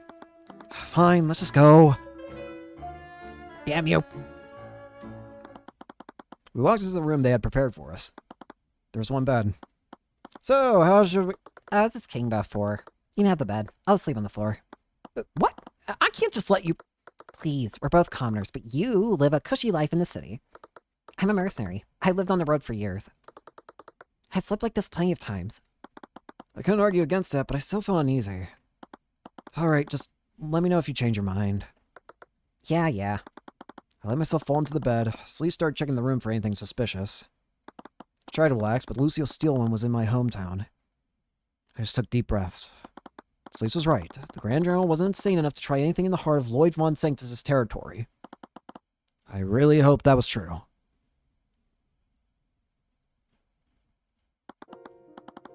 We had an arrangement. What are you doing? I don't know. I guess I'm going back to do my actual job. You little rat! Think you can get away with crossing me? You've already come this far. You're far from blameless. Now get back in that office and activate the device. I thought you wanted me to rob the place. What's so special about this thing, and why the office? How about I activate it right now? Do not do that! I knew it. There's been something more to these jobs, ain't it? This ain't just robbery. You're using me for something else. As if you ever cared. I know about your debts. You need me. You know what? I'm done with this. I quit. What do you think this is? You got con in your ears or something? I said I quit. Consider this my resignation. Wait, stop! Uh-oh. Damn it all! Violetta, get out of there now! What the hell just happened? As the night went on, I found myself falling into a terrible nightmare. How long had I been walking through this forest? It had probably been days at this point. I was getting tired. I had to get to Routholm. I had to find Miss Timora again. I needed to find her. I needed her to teach me. I needed revenge. I really needed some food. I'd already gone through all the dried fish that I'd packed for this journey. The compass told me I was still heading west, but I didn't realize how long it would take to get to Routholm on foot. I suddenly heard the sound of a distant carriage coming from behind me. It was long before the cart passed me. The carriage driver glanced at me before doing a double take and yanking on the reins. Hey, what are you doing all the way out here? I said nothing. I just stared blankly at him. Are you okay? Where are your parents? They're gone. The man scratched his head and scanned the surrounding forest. I need to go to Routholm. I need to find Ruby Timora. Wait, the criminal lawyer? She's my family's lawyer. Oh, I'm gonna be passing by Routholm. You should probably come with me. We can get you the city watch. They probably know how to help a kid like you. I wasn't interested in meeting more nights, but at this rate I was going to starve. Without a word, I climbed into the back of his carriage. Kid looks like he's half dead. I started awake. My face was covered in sweat. It took me a while before I realized it had just been a nightmare. I rubbed my eyes. There were dried tears crusted into them. Damn it all. It's been a long time since I stopped having those nightmares. Being in the city was digging up memories that I'd moved on from. All the more reason to leave as soon as possible. Sleece, you up? Huh? What the... She'd been wistfully staring outside the tavern window, but her body twitched the moment I called out to her. Are you okay? Yeah. You startled me. He wasn't awake, was he? What were you doing? There was clearly something else, but she didn't seem keen on sharing. Do you know if the city is still on lockdown? I haven't checked yet. I was waiting for you. Alright. It's rainy. We arrived at the city gates. It was still being blocked by the Kingsguard. If anything, it looked like they doubled the number of knights there. I really didn't like where this was going. Do you want to head to the cafe again? Yeah, we'll just have to wait this out. And just as we turned around, we saw Rika running toward us from a block away. Tyrion! She broke out into a sprint, nearly tripping over as she slipped on the wet city streets. She looked exhausted and her clothes were drenched. She'd been out in the rain for a while. Tyrion, it's terrible. There was an accident at the Arcane refinery last night. One of my friends who worked there, he fell into a vacuum. Oh, no! He said, Oh, Rika, I'm so sorry. If there's anything I can do... the Duke is blaming the Dracogen Trading Company. He's trying to charge the owner with criminal negligence. As the lore of this region, it was House Von Sanct's responsibility to carry out the law. But the Duke was obviously just trying to take this opportunity to attack one of his rivals. Tyrion, you're a famous lawyer, right? Can you help them? I don't think I can. What? But Rika, I specialize in homicides, and most of my clients are mages who've been charged with murder. There isn't any magic involved in what happened. There isn't even a killer.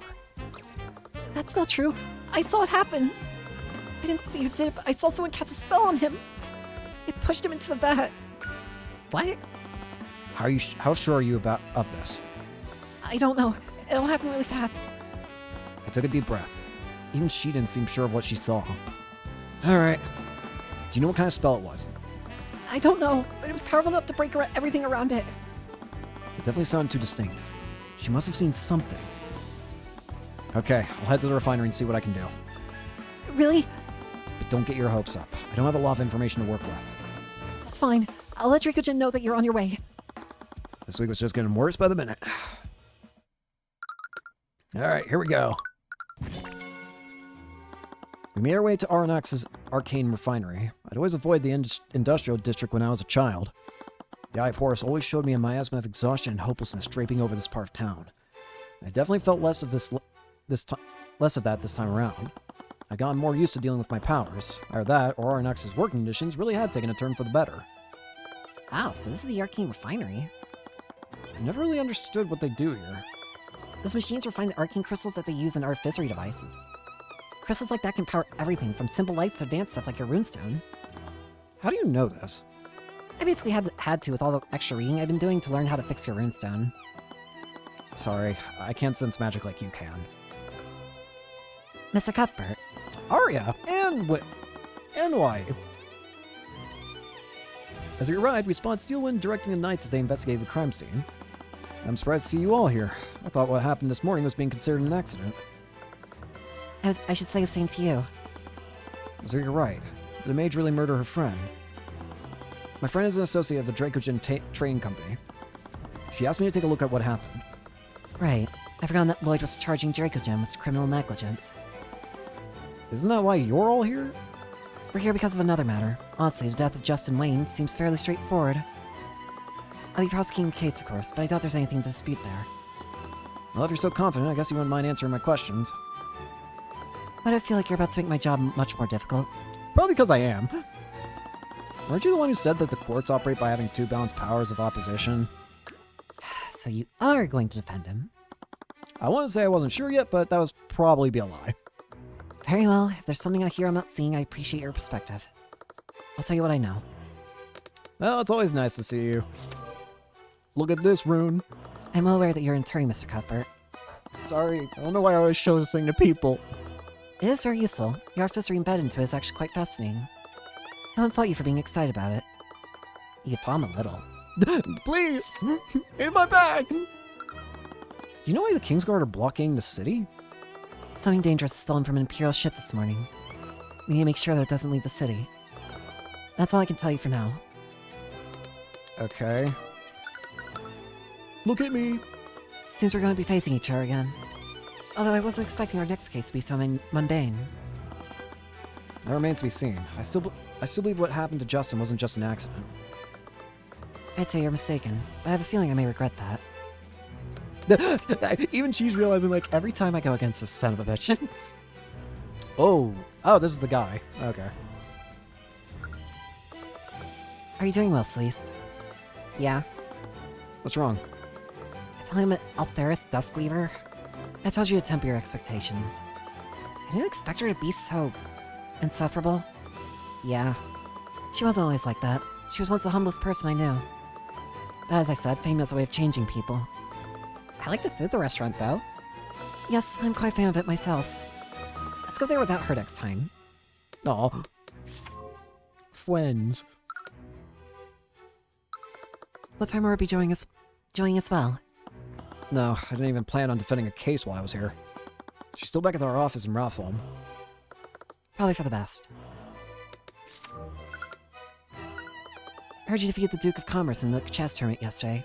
Congratulations. Thank you. I'm surprised you even heard about that. The Duke of Commerce has been complaining about your insolence nonstop. Oh, really? Why do you look so satisfied with yourself? Come on, you have to admit it's a little funny how indignant he can get. You have a lot more in common with Timur than I thought. What does that mean? What do you think about this, Steelwind? I'm sorry, but I'm afraid I can't say much. You don't even know this guy yet. What about you? That's me. It's a vat filled with chemicals that I can't quite identify. According to Celeste, these chemicals are used to refine and create arcane crystals. It's a power box. It contains artificery hardware and an arcane power cell. It's connected to the chemical vat, so it must control some function of the refinery. It's a walkway that overlooks the refinery. It's a little concerning how close it is to the vats, but I suppose the guardrails should keep the employees safe when they're up there. These metal stairs lead up to the walkway above. Wait. Magic! I see nothing. Can go to town square. Should probably wait on that, though. What happened? Can you tell me more about what happened? This morning, a factory worker named Justin Wing was walking on the catwalk above us. When he posed away on the guardrail, it broke apart. He unfortunately fell straight into a vat of corrosive chemicals. It wasn't exactly a peaceful way to go out. One witness, Masurika Tudor, saw this happen and reported what she saw immediately. The workers quickly followed safety protocols and poured a concoction into the vat to neutralize its corrosive properties. But it was far too late. By the time they pulled him out, the only thing left of Justin's body was his bones and one of his personal effects. I have the autopsy report if you'd like to take a closer look. Died of dissolution at 10:02 a.m. after falling into a vat of molten aetherite. Only his bones and some personal effects could be recovered. That sounds like one of the most horrifying ways to go. Dissolving. I don't like it. Scaled Lord. The chemicals were strong enough to dissolve his body. How did his personal effects survive? We're not sure. The item was a well-crafted ring, so it's possible it was made out of a material resistant to dissolution. Justin's ring. Justin was wearing this ring at the time of death. Somehow it wasn't dissolved by the molten aetherite in the vat. The workers' union had previously reported the damaged guardrail to the refinery owner. We're charging Stefanik Dracogen with criminal negligence for failing to repair it in a timely manner. But Mozarika said that she saw a spell push Justin into the vat. That's what she told law enforcement too, but the evidence doesn't support that. There were no traces of magic anywhere near the guardrail, save for the magical chemicals in the vat. We didn't find any trace of evocation magic to suggest an explosive spell pushed him. And there weren't any traces of transmutation magic to suggest that anyone weakened the guardrail. It's possible Rika was in too much shock to remember what happened accurately, but it was still strange. We need to talk to her again and get a more detailed description of what she saw this morning. Dracogen Trading Company. What do you know about the Dracogen Trading Company? I know that I've had to listen to the Duke of Commerce incessantly complain about them. I'm guessing he doesn't get along with them? Stefanik Dracogen's trading company is supposedly posing a threat to his holdings. Lloyd also doesn't seem to approve of how he's been handling the workers' union. I'm sure he'd take issue with the simple fact that he allows him to exist. It appears so. We've also received a lot of reports of rising tensions between Mr. Dracogen and the unions. Apparently many known dissidents have joined them as a way to indirectly fight back against the aristocracy. This refinery's union head, Noah Morrison, has denied this, but the reports tell a more honest story. Wait, Mr. Morrison is the leader of the workers' unions.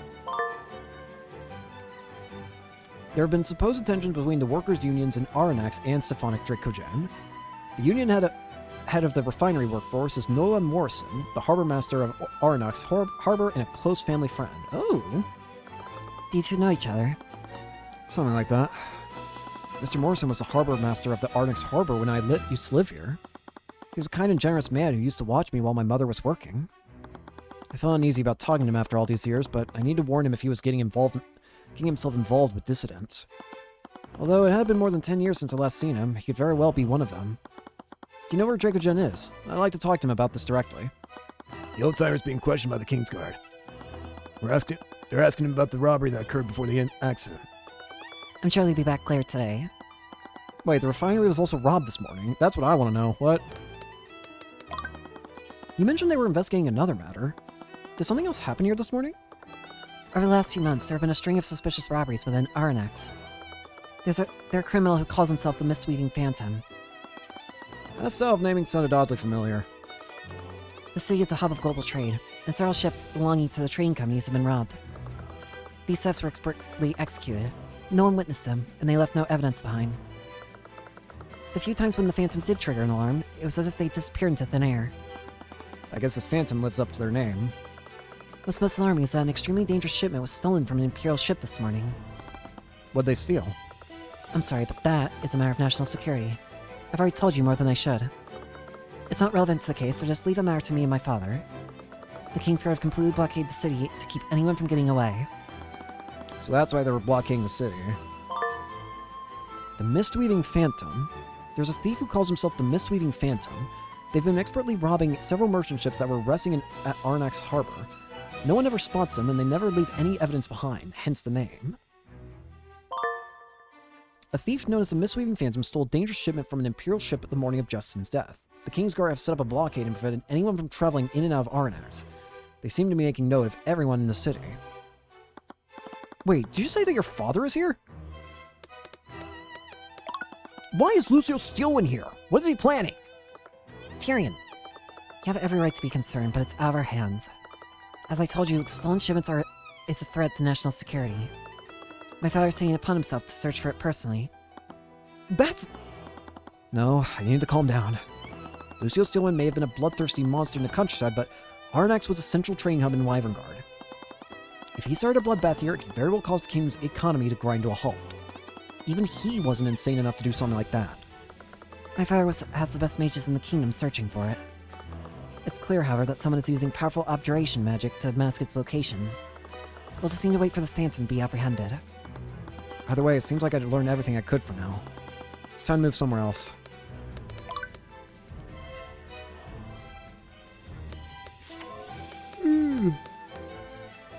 Let's go to the town square. It's you! I don't like this. What is the Grand General planning here? I'm sure it's fine. Arya doesn't seem too worried. Arnax is too important of a city to stir up trouble. They'll leave once they locate a stolen package. I really hope so. Where should we go next? Tyrion? Sorry. Steelwind said there were tensions between Dracogen and the Workers' Union, and the Union head is supposedly the old harbor master. We might be able to find him near the harbor. Several businesses have opened up since the last time I came here. They all seem to be pretty busy. The city's getting pretty crowded. Everything's packed. Probably because the place is bordered. Is that you some kind of daredevil? That's Ferdinand Dumont, a famous stunt performer and physicist. I heard he used to run shows here several decades ago. He'd always jump over large obstacles or crevices in some kind of wheeled vehicle. I heard he even tried creating flying machines near the end of his career. Flying machines? Yeah, heard he didn't even use magic to make them fly. Electricity. Repario Arcanum. I'm not seeing anything else. You already know. Sleece, it's my attorney's runestone. Yeah, I know. You show that thing to me all the time. Sorry, it's just that I worked so long to get it. I'm really proud of it. Alright, fine. I guess it's pretty cool. Look at that! What a way to go. Yeah, that's like the most horrifying way I can imagine dying. I really hope you didn't suffer. It may sound grim, but sometimes the body goes into shock fast enough that they don't feel any pain. Death must have come quickly for him at least. Though I doubt that would give Rika any peace. Yeah. What do you think about this, at least? Sorry, Tyrion, I don't think I can help. Leave me alone. Ba-da-ba-da-bum. I used to think of becoming a master thief before I became a mercenary. But then you'd be a freaking fake Faraday. Okay, Faraday. Oh. Hey, I was gonna be a righteous thief. I steal from the rich and give to the commoners. I guess that's noble. What changed your mind? My skill set isn't all that great for stealth. Is it because you're really loud? Hey! But yeah, I'm better at finding my way into a fortress than sneaking in. Well, it's a good thing you did. I really hope the Grand General pulls his troops out of Arnax when this is all over. he'll be fine. If something happens, I'll be here to protect you. I'm more worried about the others. Every time Lucio Steelman gets involved, innocent people die.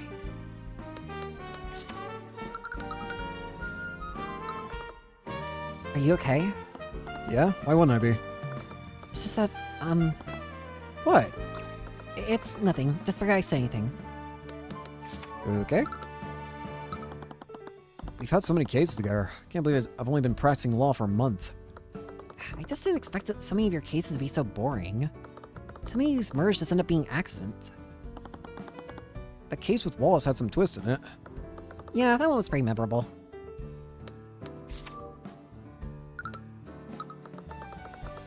I guess Ruby's going to wonder why we haven't arrived back in Rathome. I sent a letter out, and I'm sure this blockade will make the news. Assuming that the kingdom doesn't cover the whole thing up. Yep. Hey, I just realized something. When we win this case, you'll have me and Von Sanctus twice in 1 week. The thought of humiliating twice in a row did sound appealing to me, but it was better not to get too personal when working in these cases. But I want to make fun of him. I love that thing Rika does. What'd she call it? It's called Chunibyo. It's when you act dramatic and exaggerate. Chunibyo. Sounds like a word in the Eastern Kingdom's language. I guess so. Maybe it originates from there. Yeah, I don't want to think about his death. I didn't expect to meet Arya here. I should bring her to Rika's cafe when this is all over. You two have been spending a lot of time together on your days off. Yeah, I've been having a lot of fun with her. She teaches me magic and I teach her combat. I'm sure the daughter of a steel one could actually give you a run for your money. Yeah, for sure. Damn. Let's go to the Arnax Harbor. No, let's go to Dark Rust Light Magic. Let's go in order. Ah, Lord of the Radiant Flame, you've returned. Did you get a chance to talk to Mr. Dracogen? I just missed him, apparently. I did talk to the prosecutor, though. You mean Lady Steelwyn? She's not that bad once you get to know her.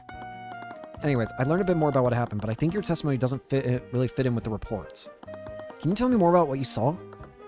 Okay, I'll do whatever I can to help. Excuse me. Hey. The court case. I'm sorry I had to drag you into this. I didn't know who else to turn to. Don't worry about it. You saved me more times than I can count. Wait, when did I save you? Did you forget? It's how we met. What happened? I was always getting harassed by some of the older kids by the harbor. One day, they tried to steal the allowance my mother gave me. You stepped in and stopped them. Ah, I remember those cretins now. They had no choice but to flee from the weight of my majesty. She basically knew how to scream in the most alarming way. It sounded like something between a rabid fox and a screeching baby. Look at her. Yes, my battle cry alone was enough to end battles before they started. It drew the attention of law enforcement. They thought a monster had broken into the city. I think that's when I became your apprentice. We'd always go on adventures together through the city. Yes, and look how much you've grown. I'm glad I put you on the path to greatness. I really miss those days. Me too. After all this is over, let's go on another adventure. You should come with us, at least. Yeah, I'm always up for an adventure. Oh, hell yeah. RPG party. Let's go.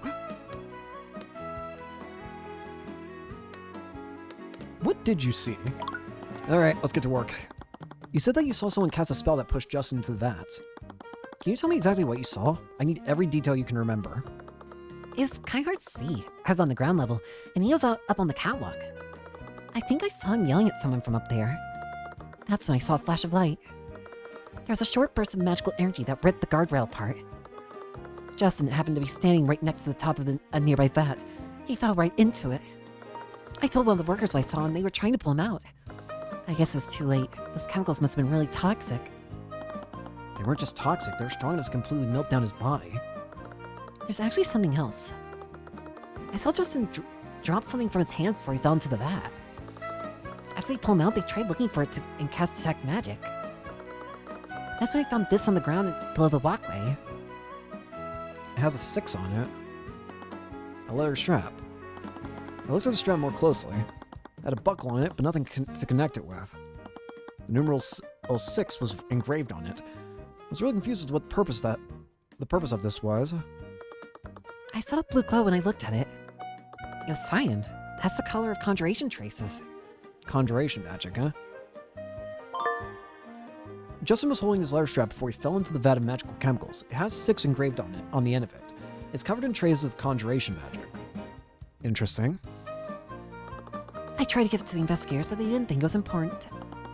Guess it made sense. They were considering this an accident, not a murder. Ow, my neck. Why were you at the refinery anyway? You don't work there, do you? I was delivering Justin's breakfast. He always skips it. It really annoys me, so I started bringing some of my pastries over every morning. But breakfast is the most important meal of the day. So important that you ate multiple times yesterday. I have a high metabolism, okay? Anyway, isn't it kind of dangerous to let a civilian walk around a facility like that? I am no ordinary civilian. No one there would dare to bar my visit to the refinery. Which means that you don't usually visit the refinery. Yeah, I usually just meet Justin at the freight area. But he didn't show up that day, so I got worried and went looking around. The people who work there recognized me and let me in. That's when I saw him fall into the vat. Do you recognize the spell Justin was hit with? I am a mage, but I've never seen a spell like that before. The thing that concerns me is the fact that apparently it didn't leave any magical traces. What would that mean, though? The only thing the thing that jumps out to me is, could it possibly be that this wasn't actually a magical spell that she saw, but rather something that looked like a magical spell? Like, could it have been an explosion? Like, someone could have, like, thrown some kind of device that just caused a mini explosion without any magic needed. Is it possible that could have been done? It happened instantly, and it didn't look like an explosion or anything. Never mind. It kind of looked more like an expanding prism. An expanding prism? Prism? Does that match with any spells that you're familiar with? I specialize in transmutation spells, but any of the spells that I know that could create a cube wouldn't expand instantly like that. The problem is that the Inquisition didn't find any traces of magic on the walkway. It couldn't have been an evocation spell or a transmutation spell. Mazurika Tudor was delivering Justin's breakfast to him, but she couldn't find him in the freight area. She went looking for him and spawned him on the catwalk within the refinery. She saw Justin get blasted with some sort of spell that took the shape of an expanding prism. The spell destroyed the guardrail of the catwalk and pushed Justin into the vat. So I think we need to know, what was the spell? What kind of spell can create like an expanding prism shape?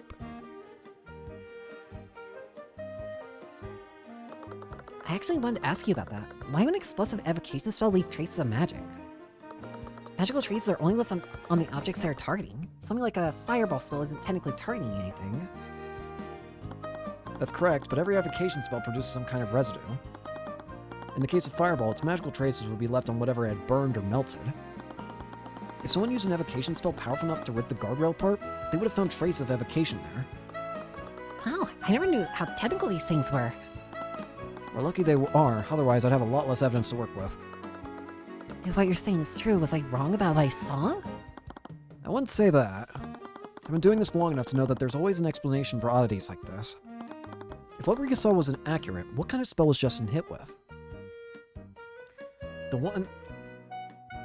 Could it have been it would be nice to know if certain types of, like, what are the conditions for every type of magic to leave, like a residue on? Like, we were just told about how evocation magic leaves something on, like, whatever gets hit, right? What is the condition for all kinds of, like, magic doing that? Is there a spell that could leave no trace whatsoever? Better question, is there something that could prevent traces from being left behind? Is there a material that's maybe anti-magic? It was strong enough to rip the guardrails apart, but it didn't leave any traces. Either way, I'd learned everything I could from her. Time to move somewhere else. I can only assume it has to be a high-ranking magic, then. You know what? I think we're gonna go ahead and end it here for today. So, thank you all so much for watching. I hope you enjoyed. Hope to see you all later. Peace!